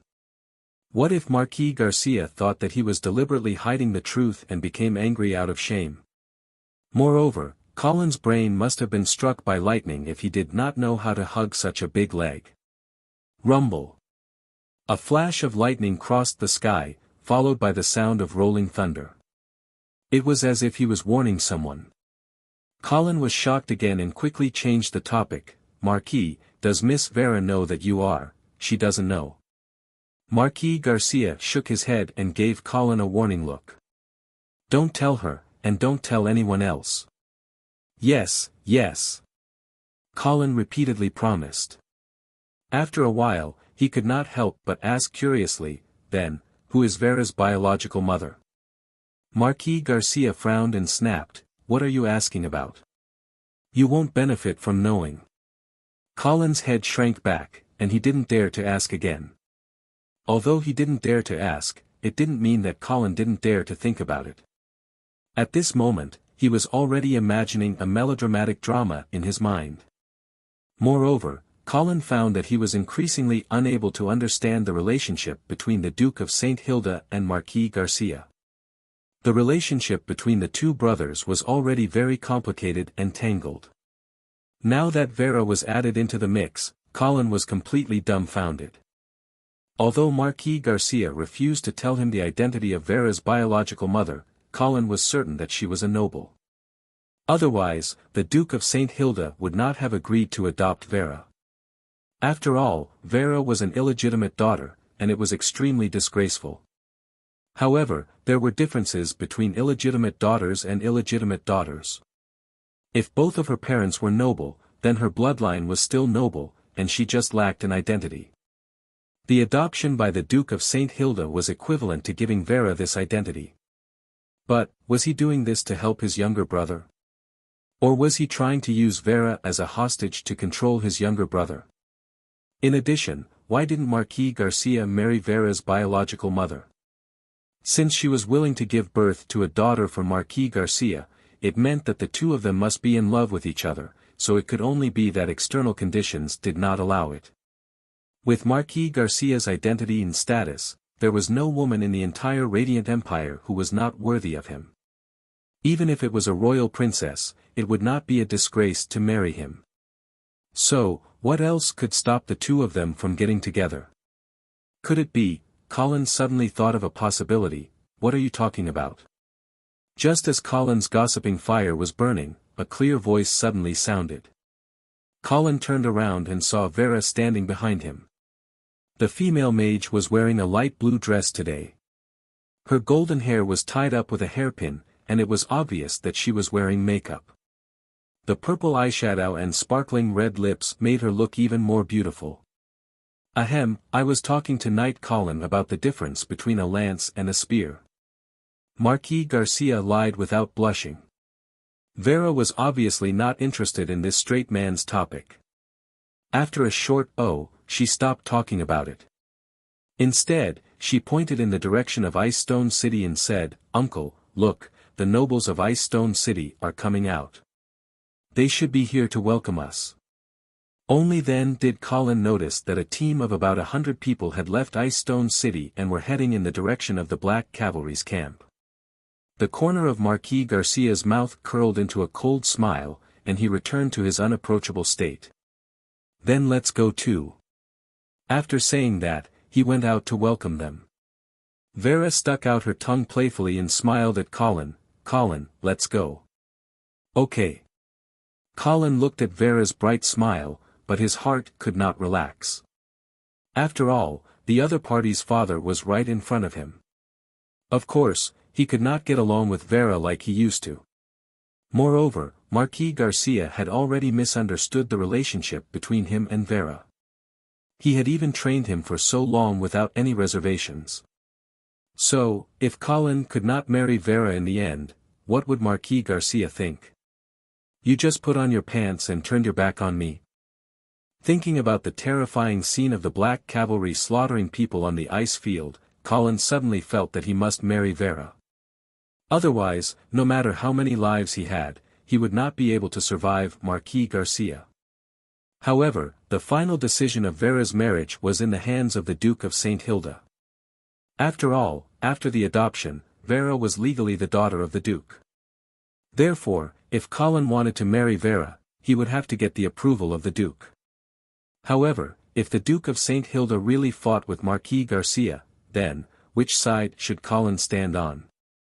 Moreover, according to the current development of the situation, the probability of the two brothers fighting was very high. Colin looked at the gloomy sky and felt that his future seemed to be bleak. "Uncle. Welcome back victorious." Marquis Charles's loud voice and emotional words could be heard from afar. He seemed to have completely forgotten that just 2 months ago, his good uncle had forced him to give up the title of Marquis in front of everyone. "Respected uncle. I have also heard about your glorious battle in Ice Stone City." Boom! Lightning flashed and the heavy rain finally fell. Marquis Garcia took the opportunity to interrupt his nephew's flattery. "It is raining. Let's not bother about the welcoming ceremony. Let's go directly into the city." "Good, good, good." Of course, the nobles who came together with him certainly did not dare to oppose. At this time, Marquis Garcia, who had returned with a great victory, had become the most prestigious person in the northern frontier. Even his brother might not be comparable to him. Only Marquis Charles stood aside with a constipated expression on his face. Colin resisted the urge to laugh and suddenly felt a little sympathy for the film emperor. It seemed that every time he wanted to perform, an accident would always happen. But soon, Colin did not have time to sympathize with the film emperor. Because, accompanied by a burst of fragrant wind, a beautiful figure suddenly rushed out from the welcoming party, and then threw herself into his arms. Suddenly, the blood in Colin's body froze. Chapter 58. Colin hugged the soft and fragrant body, but he did not have any romantic thoughts. This was because the two gazes that seemed to have materialized caused him to feel as if there was a blade at his back. One came from Vera, and the other came from Marquis Garcia. Especially the latter, Colin could almost feel the murderous intent hidden in the other party. "Brother, I am so happy to see that you are fine." Fortunately, the woman in his arms shouted and saved Colin's life. That's right, the woman who threw herself at him was Colin's sister Caitlin Angeli. The two sharp gazes immediately moved away from Colin, but he did not feel relaxed at all. The excessive enthusiasm of the woman in his arms made Colin very uncomfortable. On one hand, it was because he was not the real Colin, but a transmigrator who lived in this body. On the other hand, Colin always suspected that his sister Caitlin was the murderer who participated in his murder. Patting his sister's back lightly, Colin comforted her, "Sister, I am fine. The rain is so heavy, let's go into the city first." "Okay." Caitlin raised her head from Colin's arms. Her tear-stained face made Colin wonder if she was also an award-winning actor. This small interlude did not make the welcoming party stay for long, and they quickly entered the city. Because the Su Duo family's castle had a limited capacity, and there were too many nobles gathered in Ice Stone City, it was naturally impossible to let everyone stay in the castle. Therefore, Colin found the hotel he stayed in the last time he was here. As soon as he entered the room, a blue figure jumped out from the corner and threw itself into Colin's arms. This time, it was not a person, but a cat. "Hee, I didn't think you would still be here." Colin patted Little White's head, a little surprised. "Meow," Little White whimpered a few times, as if complaining that its owner wanted to abandon it. "When did you raise a cat?" Caitlin looked at her brother with a smile and poured 2 glasses of water. "I picked it up from the roadside not long ago. I'm just taking care of it." Colin sat down at the table but did not touch the glass of water. Little White seemed to be thirsty. It went to Colin's cup and licked it. Caitlin frowned and wanted to chase Whitey away, but Colin stopped her. "It's okay. Let it drink. You spoil it too much." Caitlin shook her head helplessly. Colin didn't mind. Instead, he stared at Little White, who had finished drinking the water, and carefully observed its reaction. "I heard from Steward Eamon that you were assassinated in Grey Castle." "Yes, it was Knight Carter who did it. I've already killed him. That treacherous bastard. Father used to think so highly of him." Caitlin's anger did not seem to be fake. "What happened after that? Why did you suddenly leave without saying goodbye? Why did you follow the Black Cavalry to the icefield?" Colin looked at the normal Little White and wondered if he was being too sensitive. Now that he heard his sister's question, he briefly recounted what happened after that. As Colin narrated, Caitlin was sometimes worried and sometimes amazed. She was completely like a sister who was concerned about her brother's safety. After Colin finished, Caitlin said in a lecturing tone, "You were too risky when you left Grey Castle alone. Although you said it was to lure out the assassin hiding in the dark, it was still not appropriate. You should have contacted me immediately." Yes. I didn't think it through." Colin immediately pretended to be an obedient child. Seeing how obedient Colin was, Caitlin let him off the hook and asked, "Do you have any leads on the mastermind behind your assassination attempt?" Colin shook his head and then observed his sister's every subtle expression. Caitlin frowned, as if she was thinking about who could be behind the assassination of her brother. But after thinking for a long time, she still had no clue. She could only say seriously, "Although I don't have any clues for now, your guards must be strengthened. I'll contact Knight Raymond and ask him to bring more people to the hotel." "Knight Raymond is here as well. Where is he now?" "The private armies of the various lords are all gathered in the barracks in the west of the city. Raymond brought more than 500 people this time, all of them are Angeli family's private army." Hearing this, Colin immediately frowned. Caitlin clearly misunderstood Colin's meaning and explained, "Don't worry, although there aren't many soldiers left in Grey Castle, with the Knight of Rigo, there shouldn't be a big problem. Most of the Angeli family's army was brought to the battlefield by Colin's father, and naturally, they were all wiped out. This time, Raymond brought another 500 people. According to the memories of Colin's predecessor, there were probably less than 100 soldiers left in Grey Castle. But in reality, what Colin was worried about wasn't Grey Castle's safety. Who told Raymond to bring people to Ice Stone City? It was the son of Su Duo's Viscounts, the Knight of Caen. There's no way he could order Raymond around. At that time, I had already returned to Grey Castle. After I received the letter from the Knight of Caen, I ordered Knight Raymond to bring people to Ice Stone City. I'm very worried about your safety. Colin really wanted to say that she didn't have the right to order Knight Raymond around, but when the words reached his mouth, he swallowed them back down. Caitlin's expression was too natural. He couldn't tell at all whether she was truly worried about his safety or was using this as a pretext to drag the Angeli family down with her. Right now, Ice Stone City was an extremely dangerous political whirlpool. Although all the lords of the northern frontier had brought their troops here, Colin really didn't want the Angeli family to get involved. All right. I'll go find Raymond myself. You don't need to worry. Of course, Colin wasn't going to find Raymond himself for his own bodyguard. In reality, he couldn't wait for someone to assassinate him. This time, he had to leave someone alive so that he could interrogate the mastermind behind the scenes. The reason he was going to find Raymond himself was to warn him that no matter what happened in Ice Stone City in the future, the Angeli family's army could only listen to his orders. No one else, including Caitlin, had the right to mobilize this army. He had a feeling that these lords of the northern frontier had gathered their troops in Ice Stone City because they were preparing to cause trouble. And the mastermind behind the scenes was obviously not that coward Knight of Caen who didn't even dare to step onto the battlefield. He was nothing more than a puppet pushed to the front of the stage. Just like at the banquet where he forced Marquis Charles to give up his title, the Knight of Caen who stood out was nothing more than a hothead who didn't know the gravity of the situation. And standing behind him was, Colin thought of one of the suspects who had plotted against him, Count Oman. Oh right, is there any news on my brother-in-law's whereabouts? Colin suddenly asked. When they met at the Mirror Lake camp, Knight Raymond had told Colin that his sister's husband, Knight Vala, who was Count Oman's illegitimate son, had followed Baron Angeli to battle, but had been separated after the defeat.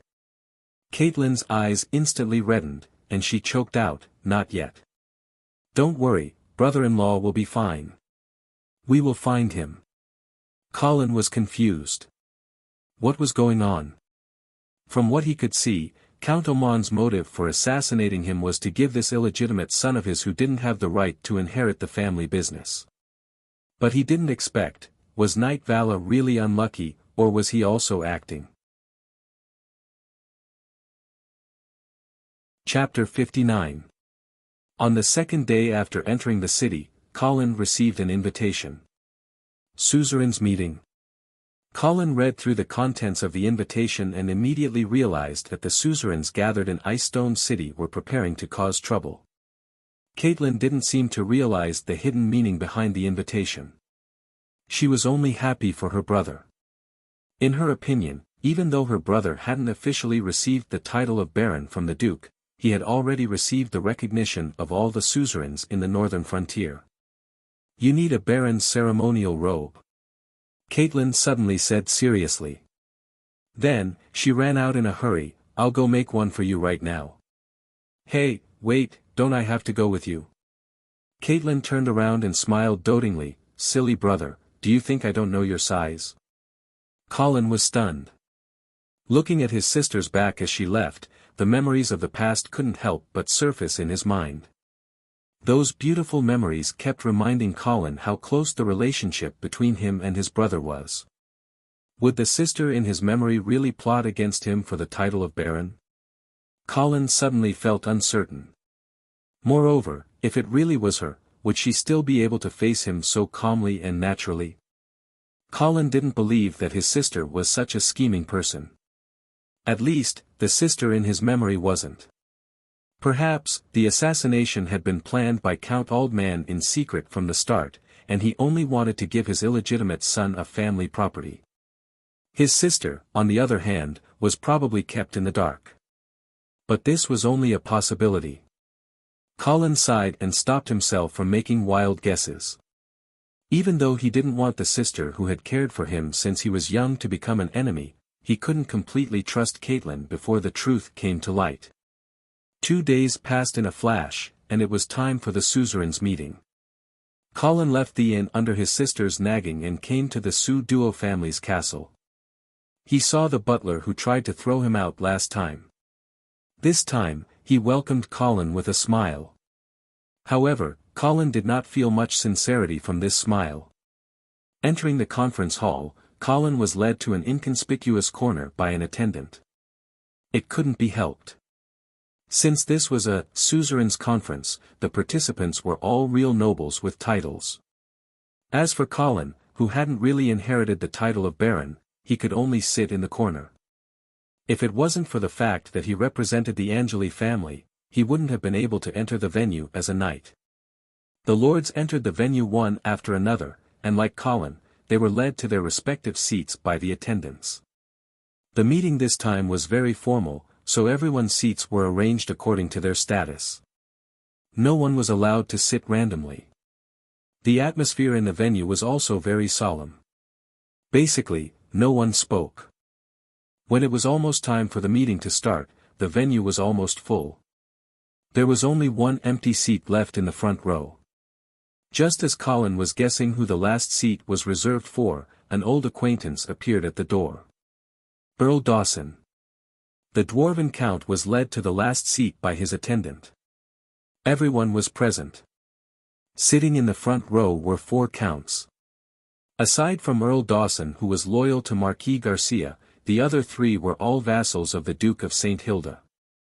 They were the people with the highest status in this conference. However, neither of the 2 marquises of Ice Stone City were present. Earl Dawson could represent Marquis Garcia, but what about Marquis Charles? Colin seemed to have guessed the purpose of this conference. Ahem. Earl Oman cleared his throat and announced, "All right, since everyone is here, let's begin." After speaking, he looked around. Seeing that the other 3 counts nodded in agreement, Earl Oman picked up a piece of parchment and said, "This conference is mainly to discuss the matter of Marquis Charles." Colin thought to himself, as expected.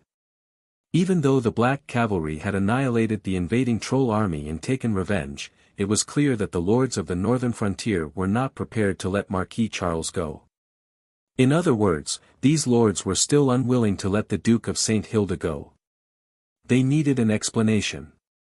200,000 northern frontier soldiers died on the battlefield and a dozen cities were plundered. Someone has to take responsibility for such a disastrous defeat. After Earl Oman finished criticizing Marquis Charles's crimes, he pointed at the parchment in his hand and said, "Thus, in accordance with the will of Marquis Garcia, I have drafted this petition, requesting His Excellency the Duke of St. Hilda to immediately strip Marquis Charles of his title. Lords who agree with this decision, please sign it." After saying that, Earl Oman was the first to sign his name and handed it over to Earl Dawson. Earl Dawson smiled and signed without hesitation. Colin noticed that after seeing Earl Dawson sign his name, many lords secretly heaved a sigh of relief, their gazes becoming resolute. Evidently, the addition of the Black Cavalry had greatly increased their courage. As long as Marquis Garcia was on their side, then changing the master of the northern frontier was not impossible. The 3rd Earl also signed his name and the parchment was passed to the 4th Earl. This white-haired old Earl slowly brought the parchment to his eyes and looked at it for a long time. It was as if he was carefully considering every word. At the start, everyone was very understanding. After all, he was an old man, and it was understandable that his eyesight was not good. But after 10 minutes, this old Earl still had not finished reading it. Everyone was obviously impatient, and many people began to whisper to each other. "Count Morrison, are you done?" Count Ullman couldn't help but ask. Oh, wait a moment," Count Morrison replied casually as he continued to read the book. After another 10 minutes, he finally put down the parchment. "Are you done reading?" "I'm done. Do you have any objections?" "Yes." The atmosphere in the hall immediately became heavy. "Please speak." Earl Oman's expression sank slightly, but he still maintained his poise. Count Morrison chuckled and asked, do you know what I see in this petition? What did you see? I only saw 2 words. Count Morrison's gaze suddenly sharpened. He no longer looked as frail as he did before. Betrayal. The old but loud voice echoed in the hall. This caused the expressions on everyone's faces to become somewhat unnatural. Especially the other 3 earls who had just signed their names. After a long while, Earl Ormond said calmly, "Since Earl Morrison does not agree with our decision, you can choose not to sign it." Earl Morrison snorted lightly and threw the parchment into the hands of an attendant at the side, saying disdainfully, "Can I leave now? The aura here makes me sick." "Of course you can leave." Earl Ormond gave him a look. "Knight of Caen, send Earl Morrison away. I can walk on my own." Count Morrison ignored Caen, who was trying to help him, and walked straight out. Tch. However, before Count Morrison could reach the door, a sharp sword pierced through his back. "Ah!" Earl Morrison screamed as he turned around, angrily rebuking, "Coward! Didn't your father tell you to sneak attack a knight from behind?" Tch. Knight of Caen stabbed him again. This time, he stabbed him from the front. Pfft! Earl Morrison spat a mouthful of blood on Caen's face and cursed. "Everyone in the Sue Duo family will die a horrible death." Chapter 60. Bang! As Count Morrison's body fell to the ground, everyone in the venue seemed to have reacted. Cries of shock sounded everywhere. Murder! Moreover, the one he killed was a count. The Knight of Caen, whose face was covered in blood, had a calm expression. It was as if he had just killed a chicken. Completely ignoring the strange gazes around him, the Knight of Caen calmly sheathed his long sword and returned to his seat. Colin looked at him, feeling as if he had become a completely different person. The coward who hid in Fallen Eagle City and did not even dare to enter the battlefield had now become a ruthless thug who killed without batting an eye. However, Colin was not surprised. Cowardice and brutality, 2 seemingly unrelated extreme personalities, were actually twins. A normally cowardly person, once forced into a desperate situation, would erupt with brutality that would often make people gasp in amazement. Moreover, Colin had already realized it. In fact, Knight Caen had already run out of options. When Caen was the first to stand up and angrily rebuke Marquis Charles, asking him to give up his title to atone for the deaths of his soldiers, he could not turn back. The Sue Duo family could only walk this path to the end. If he could not make the Duke bow his head this time, or even change to another Duke, then perhaps Count Ormond could still protect himself, but the Sue Duo family would definitely become the target of the Duke's anger. Thinking of this, Colin could not help but sympathize with this pitiful fellow. After all, he was just a small pawn that the old fox, Count Ormond, had pushed to the front to test him. But now, he had really become a small pawn that could only advance, not retreat. The thick smell of blood filled the entire venue, causing everyone to feel uneasy. "Continue." Count Ormond ordered the attendant holding the parchment. "Yes." The attendant immediately passed the parchment to the next lord. Count Morrison's corpse was left lying on the ground, unattended by anyone. Fresh blood slowly flowed, and the scene became even more solemn. After seeing the consequences of not signing, the lords behind naturally did not dare to object and all signed their names. Soon, the attendant arrived in front of Colin. Colin looked at the paper and pen in front of him and sighed in his heart.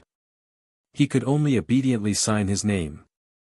There was no other way. If he didn't sign it, he wouldn't be able to walk out of here alive. Caen probably couldn't wait to kill him. Finally, the signing was completed. Apart from Count Morrison, who had already turned into a corpse, all the nobles present signed their names on the parchment. At this time, they were all in the same boat.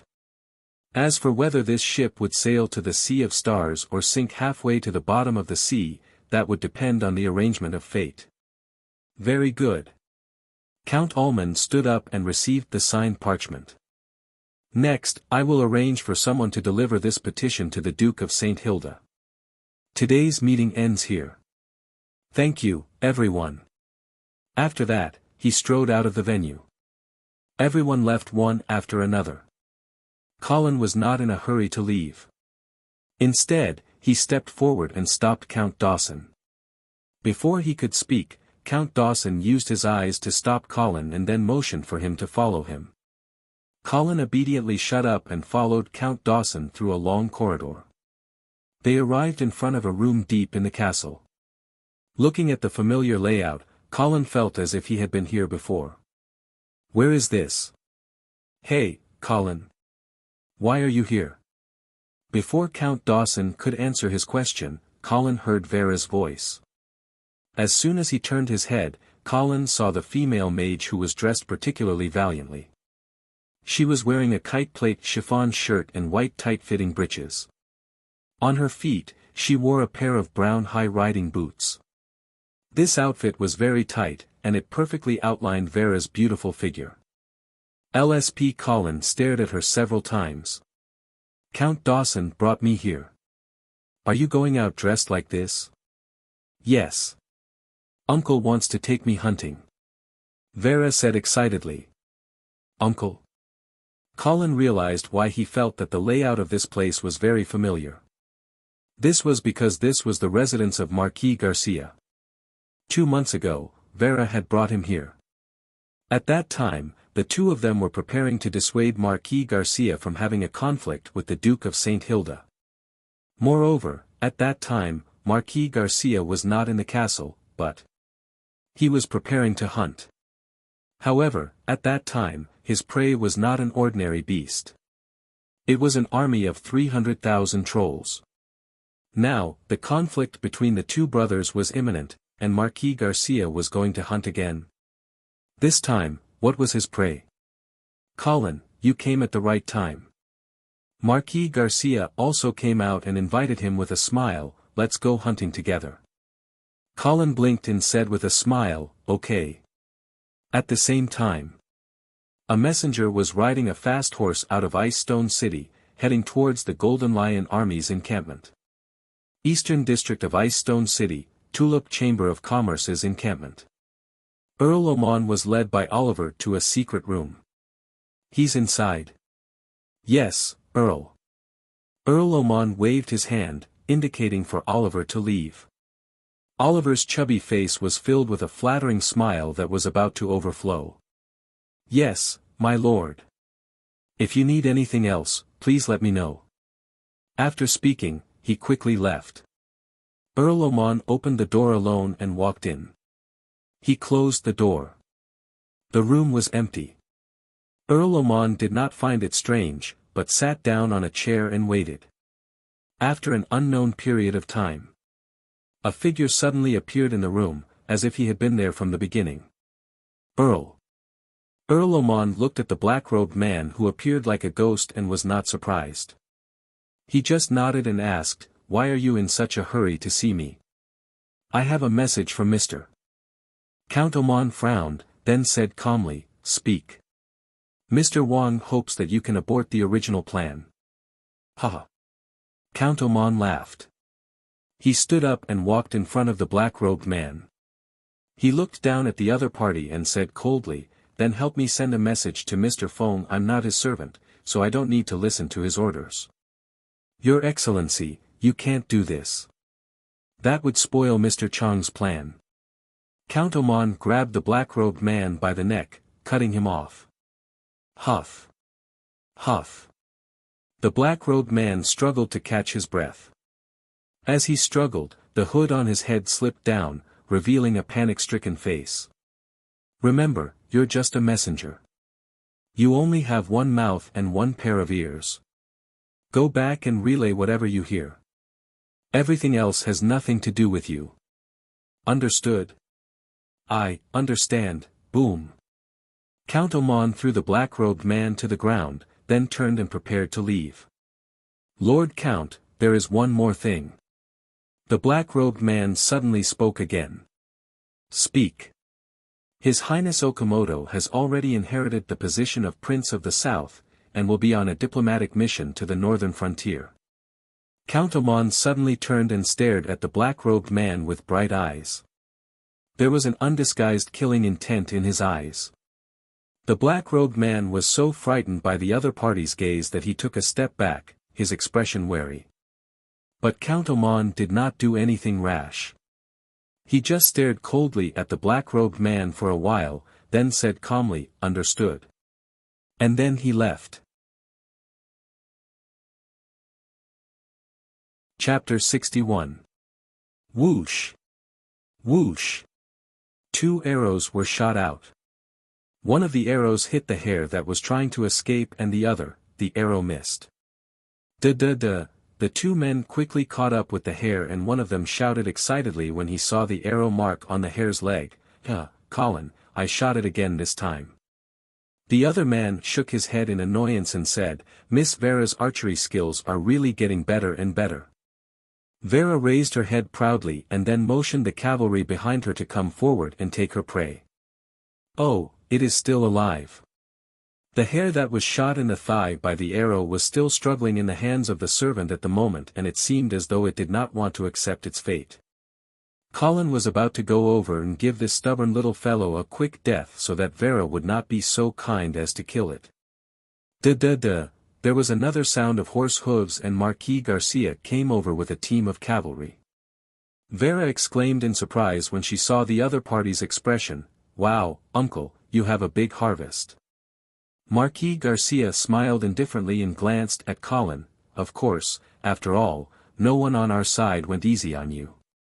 Colin did not seem to hear the ridicule in Marquis Garcia's words and he smiled, "It seems that we can have a good meal tonight." "That's great." Vera cheered and excitedly went to check on Marquis Garcia's prey. Halfway through, she suddenly thought of something and she turned around and said to the servant, "Let's set the hare free. Anyway, it is too small and it does not have much meat." "Yes." The servant helplessly carried the hare that was still struggling. At the same time, he could not help but curse in his heart. One deliberately went easy on them to please them and the other was too kind to kill them. Fortunately, Marquis Garcia was around. Otherwise, they would have to go hungry tonight. As night fell, the servants lit a campfire and began to prepare food. Vera looked at Colin as he took out a lump of black mud from the fire. She frowned and asked, "Is this really edible?" "Of course," Colin said confidently as he peeled off the outer layer of charred soil and skin. "This is the beggar's chicken." "Oh no, I used a deer leg, so it's the beggar's chicken." There was once a chef named Huang Rong who used this dish to conquer a Saint Realm expert. Huang Rong. What a strange name, Vera asked curiously as she rested her chin on her hands. "What is the name of the sanctuary powerhouse?" I forgot." Colin couldn't continue lying. The saint-level combatants in this world were all famous. If he continued to lie, he would be easily exposed. "Alright, let's not dwell on the details. Come and taste my flower deer." Colin cut a piece of deer leg and handed it over to Vera. Vera carefully took a bite. Then, she had a strange expression on her face. "Is it not delicious?" Colin saw this and put a piece into his mouth with a guilty conscience. Then, he immediately spat it out. "Bah! It's not cooked." He. Vera looked at Colin's embarrassed expression and suddenly laughed. Just as Colin was thinking about what he had done wrong, the crisp sound of horse hooves suddenly came from outside the camp. A cavalryman quickly approached and handed a letter to Marquis Garcia. When Colin saw this, he immediately realized that it should be news from Ice Stone City. So, he also went over. Marquis Garcia did not avoid him and directly handed the letter to him after reading it. Colin took it and hurriedly glanced through it. "What's wrong?" Vera was also a little curious and turned around to ask. Before Colin could speak, Marquis Garcia said first, "Nothing, Earl Dawson wrote a letter to report the distribution of the Black Cavalry's spoils of war." "Oh. Vera was obviously not interested in this and turned around to focus on saving the deer leg that Colin had destroyed.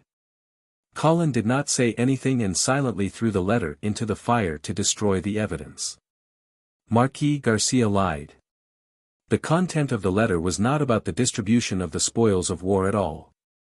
Instead, it was about the feudal lord's petition.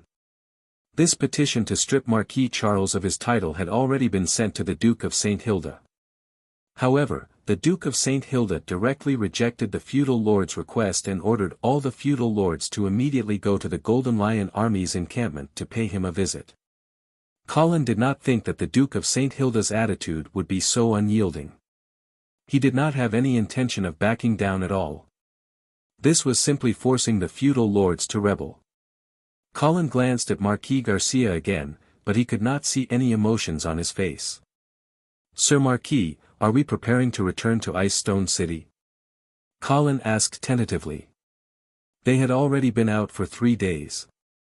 Moreover, this hunting trip seemed to be really about hunting. But now, the situation in Ice Stone City had reached a point where it could be triggered at any moment. It was time to return. "No need, Earl Dawson will take care of everything." Marquis Garcia calmly rejected. Colin was immediately confused. Was this Marquis planning to stay out of this? "You too, come and try my roasted deer leg." Vera seemed to be completely unaware of what was happening in Ice Stone City at this time and was still smiling without a care in the world. "Okay." The two men immediately revealed smiles and went to enjoy the delicacies personally cooked by the beautiful girl. It was as if the matters in Ice Stone City really had nothing to do with them. The night was getting darker, and most of the people had already gone to bed. Colin could not sleep, so he got up and slipped into the forest far away from the camp and caught the owl that had been crying non-stop. Crack! After breaking the owl's neck, Colin used his dagger to cut its main artery and then put his mouth on it. Gulp, gulp. After drinking his fill, Colin wiped his mouth and buried the owl's body before returning to the camp. Just as he was about to enter his tent, Colin saw Marquis Garcia also walk out. "Sir Marquis, you can't sleep either." "Yes." The Marquis nodded at Colin. "Let's walk together." "Okay." Colin hurriedly followed him. The two walked out of the camp. The surrounding guards also quietly followed, but they were all scattered far away. "Are you worried about your sister in Ice Stone City?" Marquis Garcia was the first to speak. Actually not." Colin was speaking the truth. However, Marquis Garcia clearly did not believe him and comforted him. "Don't worry, Count Dawson will take good care of her. The same goes for the army the Angeli family left behind in the city." "Thank you, Sir Marquis." "You're welcome. After all, I was the one who pulled you out, so I should be responsible." "Sir Marquis, actually, I am very grateful that you brought me out." "Why?" "Because, I also did not want to be involved in that fatal whirlpool in Ice Stone City." Marquis Garcia glanced at Colin and smiled. "You are a smart person. Then, if you were in Ice Stone City right now, which side would you be on?" Colin's heart instantly tightened. Marquis Garcia's straightforward question put him in a bit of a difficult position. He did not know whether this was a test or not. As his mind whirled, Colin played a little trick. "Sir Marquis, the Angeli family will always be loyal to the House of St. Hilda." Chapter 62. It was a very clever answer. It was basically the same as not answering at all. Being loyal to the House of St. Hilda didn't mean that he was loyal to the current Duke of St. Hilda. Marquis Garcia was also a member of the House of St. Hilda. In Colin's opinion, no matter what happened in Ice Stone City in the end, the master of the northern frontier would still only be born from the House of St. Hilda. And the most important person was actually Marquis Garcia. Because the Black Cavalry's terrifying army had the power to make the final decision. No matter if it chose to help the Golden Lion Legion or the allied suzerains, it would leave the other side with no room for resistance. Now, it was up to Marquis Garcia to continue being loyal to his brother or to sit on the throne of the northern frontier. From all the previous signs, Marquis Garcia seemed to be leaning towards the latter. After all, he first accepted the invitation of the suzerains of the northern frontier and entered Ice Stone City. He even sent Count Dawson to attend the suzerains' meeting and sign the petition. This clearly showed that Marquis Garcia supported the suzerains group. However, Colin didn't dare to be certain. Because 2 months ago, when everyone thought that Marquis Garcia was going to fight with his brother, he led the Black Cavalry on a 1,000-mile raid and directly destroyed the Trolls' army of 300,000. Who knew if the two brothers were putting on an act again this time? Crafty. Marquis Garcia laughed lightly, clearly not satisfied with Colin's clever answer. Thus, he changed the way he asked, "If you were me, which side would you stand on?" Colin felt a headache coming on. He felt that Marquis Garcia was really hard to please tonight. Why did he keep asking these kinds of life-threatening questions? Also, this time, he didn't seem to be able to pull any tricks. After struggling for a long time, Colin could only choose the most honest answer. "If I were you, I would choose to be loyal to my oath." Marquis Garcia's footsteps paused and he looked seriously at Colin, as if he wanted to confirm whether the other party was sincere or not. The so-called oath was naturally Marquis Garcia's oath to be loyal to the Duke of St. Hilda. Thus, Colin's answer basically chose to stand on the Duke's side. "Oh. Is that so?" Marquis Garcia continued to ask. "Oath? I've seen too many betrayals, and I don't believe in oaths anymore. Colin, you have to give me a better reason." Colin was very regretful now. Why did he have to come out for supper for no reason? He must be a fool now. Moreover, he felt that Marquis Garcia was very abnormal tonight. Why did he keep asking him such questions? Unless, Marquis Garcia himself hadn't made up his mind, which was why he kept interrogating Colin. In fact, if Colin really stood in Marquis Garcia's position, he would definitely choose to betray his brother. He wouldn't put up with the Duke's bullshit, endure the endless suspicion, and face the constant suppression. If he could control the Black Cavalry, then he definitely wouldn't give up the position of Lord of the Northern Frontier to others. But he didn't dare to say this out loud. From the looks of it, Marquis Garcia seemed to be thinking the same thing. But Colin's intuition told him that if he really said this, then he would definitely lose the favor of Marquis Garcia. Colin suddenly realized that perhaps this was the Marquis' ultimate test for him. "There is no better reason, Lord Marquis." Colin decided to take a gamble. In his opinion, among all the superiors, no one would want their subordinate to be someone who didn't keep his oath. Betrayal was always the most taboo and the most vigilant thing for the superiors. Therefore, Colin stopped and continued righteously, "No matter what kind of burden I have to bear, no matter what kind of fate I have to bear, I will never go back on my oath.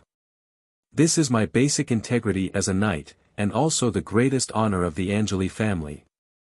Marquis Garcia also stopped and looked at Colin with bright eyes. Colin also returned a calm gaze without fear. The moonlight shone coldly in the forest, the wind blew gently, and the leaves rustled.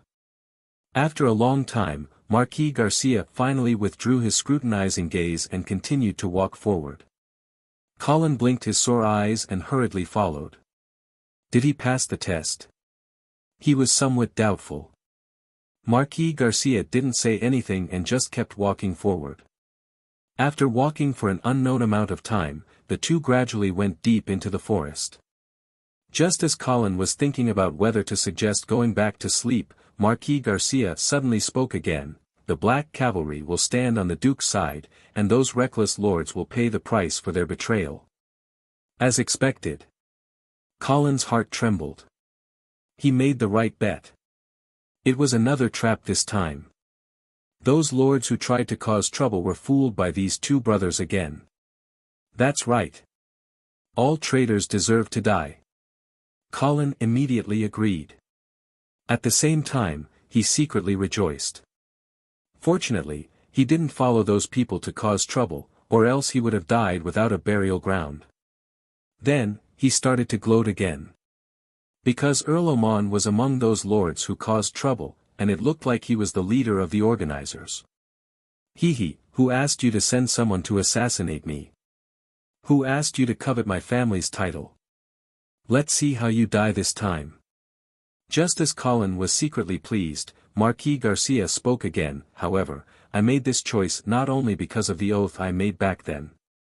Then why? Colin's curiosity was piqued. Marquis Garcia stopped again and looked up at the crescent moon in the sky. He said in a low voice, "Actually, this was a plan that was made long ago. It has been implemented since 3 years ago." 3 years ago? Colin immediately thought of the major event that happened 3 years ago. Marquis Garcia was transferred back from the front lines, and the Black Cavalry was put into hiding. Could it be? That's right. Marquis Garcia seemed to have guessed what Colin was thinking. When I retired from the front lines, it was actually part of the plan. Colin's mouth was wide open. This secret left him dumbfounded. Furthermore, he had finally pieced everything together. At this moment, he finally figured out the things that he didn't understand before. He suddenly felt a chill run down his spine. Because such a huge plan, or perhaps a conspiracy, was actually at the cost of 200,000 northern frontier soldiers. And its target was the trolls, as well as the feudal lords of the northern frontier. Colin could understand dealing with the trolls. However, dealing with the feudal lords who were loyal to him, Colin couldn't quite understand. Unless, the House of St. Hilda was unwilling to share the northern frontier with the feudal lords, that Duke wanted to take back his power. I didn't expect the Duke of St. Hilda to be such a far-sighted person. Colin hesitated for a moment, but still used a compliment. But in fact, he only felt a deep fear towards this Duke whom he had never met before. This plan wasn't made by the Duke. Marquis Garcia denied Colin's guess. Then who was it? Colin asked curiously. He felt that it shouldn't have been made by Marquis Garcia. From their previous interactions, Colin knew that this Marquis wasn't a person who liked to scheme. Marquis Garcia softly said a name that Colin would never have thought of. Earl Oman. What? Colin was once again dumbfounded. The schadenfreude hidden in the bottom of his heart immediately disappeared without a trace. Instead, it was replaced by a deeper fear. Chapter 63. Winter 3 years ago. It was a snowy night. Marquis Garcia hurried back to Winter Castle. Along the way to Lion's Roar Castle, the Marquis didn't even change his clothes and went straight to the Duke's study. Knock knock. Come in. Marquis Garcia pushed open the door and entered. There was only the Duke of St. Hilda in the study. It must have been hard on you. Have a seat and have a cup of ale to warm yourself up. Marquis Garcia took the cup of ale handed by his brother and drank it in one gulp. The wind and frost of the journey were completely expelled from his body. Why did you call me back in such a hurry? What's the situation at the front line? It's the same as before. Gombik is scared of me and is hiding in the castle, not daring to come out for field battles. That old tortoise. Marquis Garcia poured himself another cup of ale and sipped it while waiting for his brother to continue. He was clear that the Duke didn't call him back in such a hurry just to ask him a few questions. Someone suggested to me a plan that can help you lure Gombik out of the turtle shell. Oh. Tell me about it. Marquis Garcia was immediately interested. First, you have to withdraw from the front line. I'm afraid that's not enough. Yes, your Black Cavalry should also withdraw. Then who will be responsible for the defense of the front line? Charles. Hearing this, Marquis Garcia suddenly frowned. He hesitated for a long time and said in a deliberative tone, Charles. I'm afraid he still lacks experience. If I don't send a brat to the front line, how can I lure Gombik out of his shell? But war isn't a child's play. If you do this, it's very likely that you'll overreach yourself and bring about a crushing defeat to the northern frontier. There's always a price to pay for success. The Duke of St. Hilda's eyes were unusually firm. This time, I'm prepared to bury an army. What? Marquis Garcia was inexplicably horrified, almost thinking that his brother had gone crazy. But the Duke of St. Hilda's serious expression didn't seem to be joking at all. Let me ask you, if black cavalry were to encounter Gombek's troll army in the wild without any preparation, how confident are you in winning? If Cambuc is not prepared, and if there are no castles nearby that we can hide in, then I have full confidence. Marquis Garcia's tone revealed a strong confidence. Good.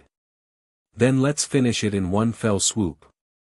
The Duke of St. Hilda slapped the table hard and declared resolutely, I've had enough of those haunting trolls. I'm going to completely cut off their claws that extend into the northern frontier. So, you come down and take Charles's place. Let him lose this round and let Gombek have a good taste of victory. After the trolls have wantonly plundered the northern frontier, they will naturally return to the troll capital with their wealth and glory. At that time, you can lead the black cavalry to chase after them and catch them off guard. Marquis Garcia was still frowning. Even if you're willing to bury an army and let the trolls loot the northern cities, how can you guarantee that the trolls will be unprepared when they retreat? This requires us to put on a show. How? If I transfer you away from the front lines, in the eyes of others, they will definitely think that I'm starting to fear you. So, you can also show some dissatisfaction with me at the right time. In addition, the army that Charles will bury will have a large number of private armies. This will definitely arouse the dissatisfaction of the various families in the northern frontier. When the time comes, someone will instigate it, and it will easily create a situation where you try to gather the dissatisfied lords to fight against me. At this time, the trolls will definitely think that we can't take care of ourselves and won't be on guard. Have you forgotten an important problem? Marquis Garcia suddenly interrupted. What problem? Will I really be dissatisfied with you? Marquis Garcia's eyes flickered. If Charles really loses at the front lines and buries an army in the northern frontier. At that time, won't my black cavalry be even more unstoppable? You know, when Telas Oman suggested this plan to me, I also considered the possibility that you might pull it off. Sandhild suddenly smiled. You know, when Telas Oman suggested this plan to me, I also considered the possibility of you pulling it off. This is Count Oman's plan. Alright, then what do you think? Will I turn the act into reality? The Duke of St. Hilda did not directly answer this question. Instead, he continued, at that time, I was thinking that if Telas did not think that you might turn the act into reality, it would be fine. But if he thought of it, but deliberately left it out, then, either he is extremely confident in our relationship and feels that we won't turn against each other, or he is harboring evil intentions and pretending to deal with the trolls, but in reality, he wants to cause internal strife in the northern frontier. Marquis Garcia was stunned for a moment, then lowered his head to look at the wine cup in his hand, as if pondering Count Oman's true intentions. But the Duke of St. Hilda did not give his brother more time to think, and directly said his thoughts. No matter what Telas Oman's true intentions are, I know that you will not betray me. You are that confident. Marquis Garcia's expression was cold. When I have the power to influence the situation on the northern frontier, how can you be sure that I will not be tempted? Of course you will be tempted. But betrayal only means that the price of loyalty is not enough. So, I will increase the price of your loyalty. Increase what price? After Charles is defeated, he will be stripped of his Marquis title. That's it? Of course not. The Duke of St. Hilda smiled and continued, Vera will inherit the title of Marquis. Marquis Garcia's eyes narrowed. He was finally moved. But immediately, he felt deeply puzzled. In order to eliminate the threat of the trolls, you are willing to pay such a huge price. No. The trolls are not the only threat. The Duke of St. Hilda shook his head with a serious expression. Who else? Do you know where the biggest threat on the northern frontier comes from? Is it not the trolls?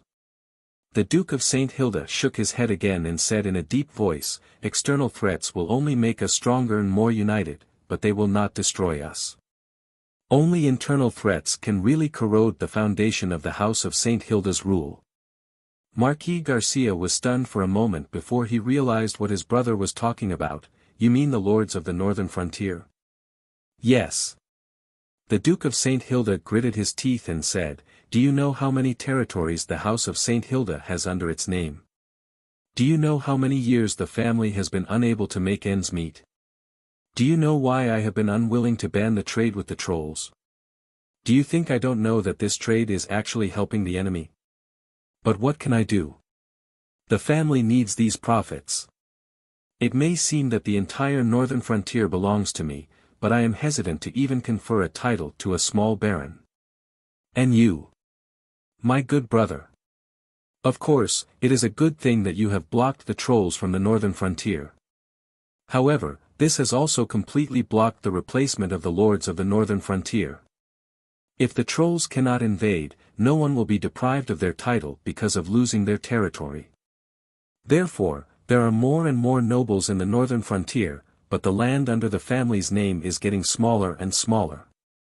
You always complain that I am not willing to reward your meritorious subordinates, but why don't you think about it? What can I do? Why don't I give you the title of Duke? You take care of the northern frontier. Marquis Garcia looked at his angry brother and did not know what to say for a moment. In the silence, the Duke of St. Hilda's face flashed an abnormal dark red, which was caught by Marquis Garcia. Brother, your injury, I won't die for the time being. The Duke of St. Hilda gasped for breath, but I won't be able to live for long. Marquis Garcia's expression was gloomy. Brother, help me this one time. I will bear all the costs, all the infamy. As long as you are willing to help me, the House of St. Hilda will definitely rise from the ashes. And this northern frontier, which is about to be renewed, will also be handed over to your biological daughter. Marquis Garcia did not speak. The Duke of St. Hilda still stared at his brother's eyes, as if he would not give up until he agreed. The room fell into a long silence. Only the crackling of the firewood could be heard from the fireplace. After an unknown period of time, Marquis Garcia finally let out a long sigh. All right, I will help you. You're tuning into the Han Li's Wuxia Adventures YouTube channel. We're so grateful for your support, and don't forget to subscribe to join us on this incredible journey through captivating stories. Your generosity through donations truly makes a world of difference, as it's the primary source of revenue that allows me to expand and enhance this channel for you. Thank you from the bottom of my heart for being a part of this adventure.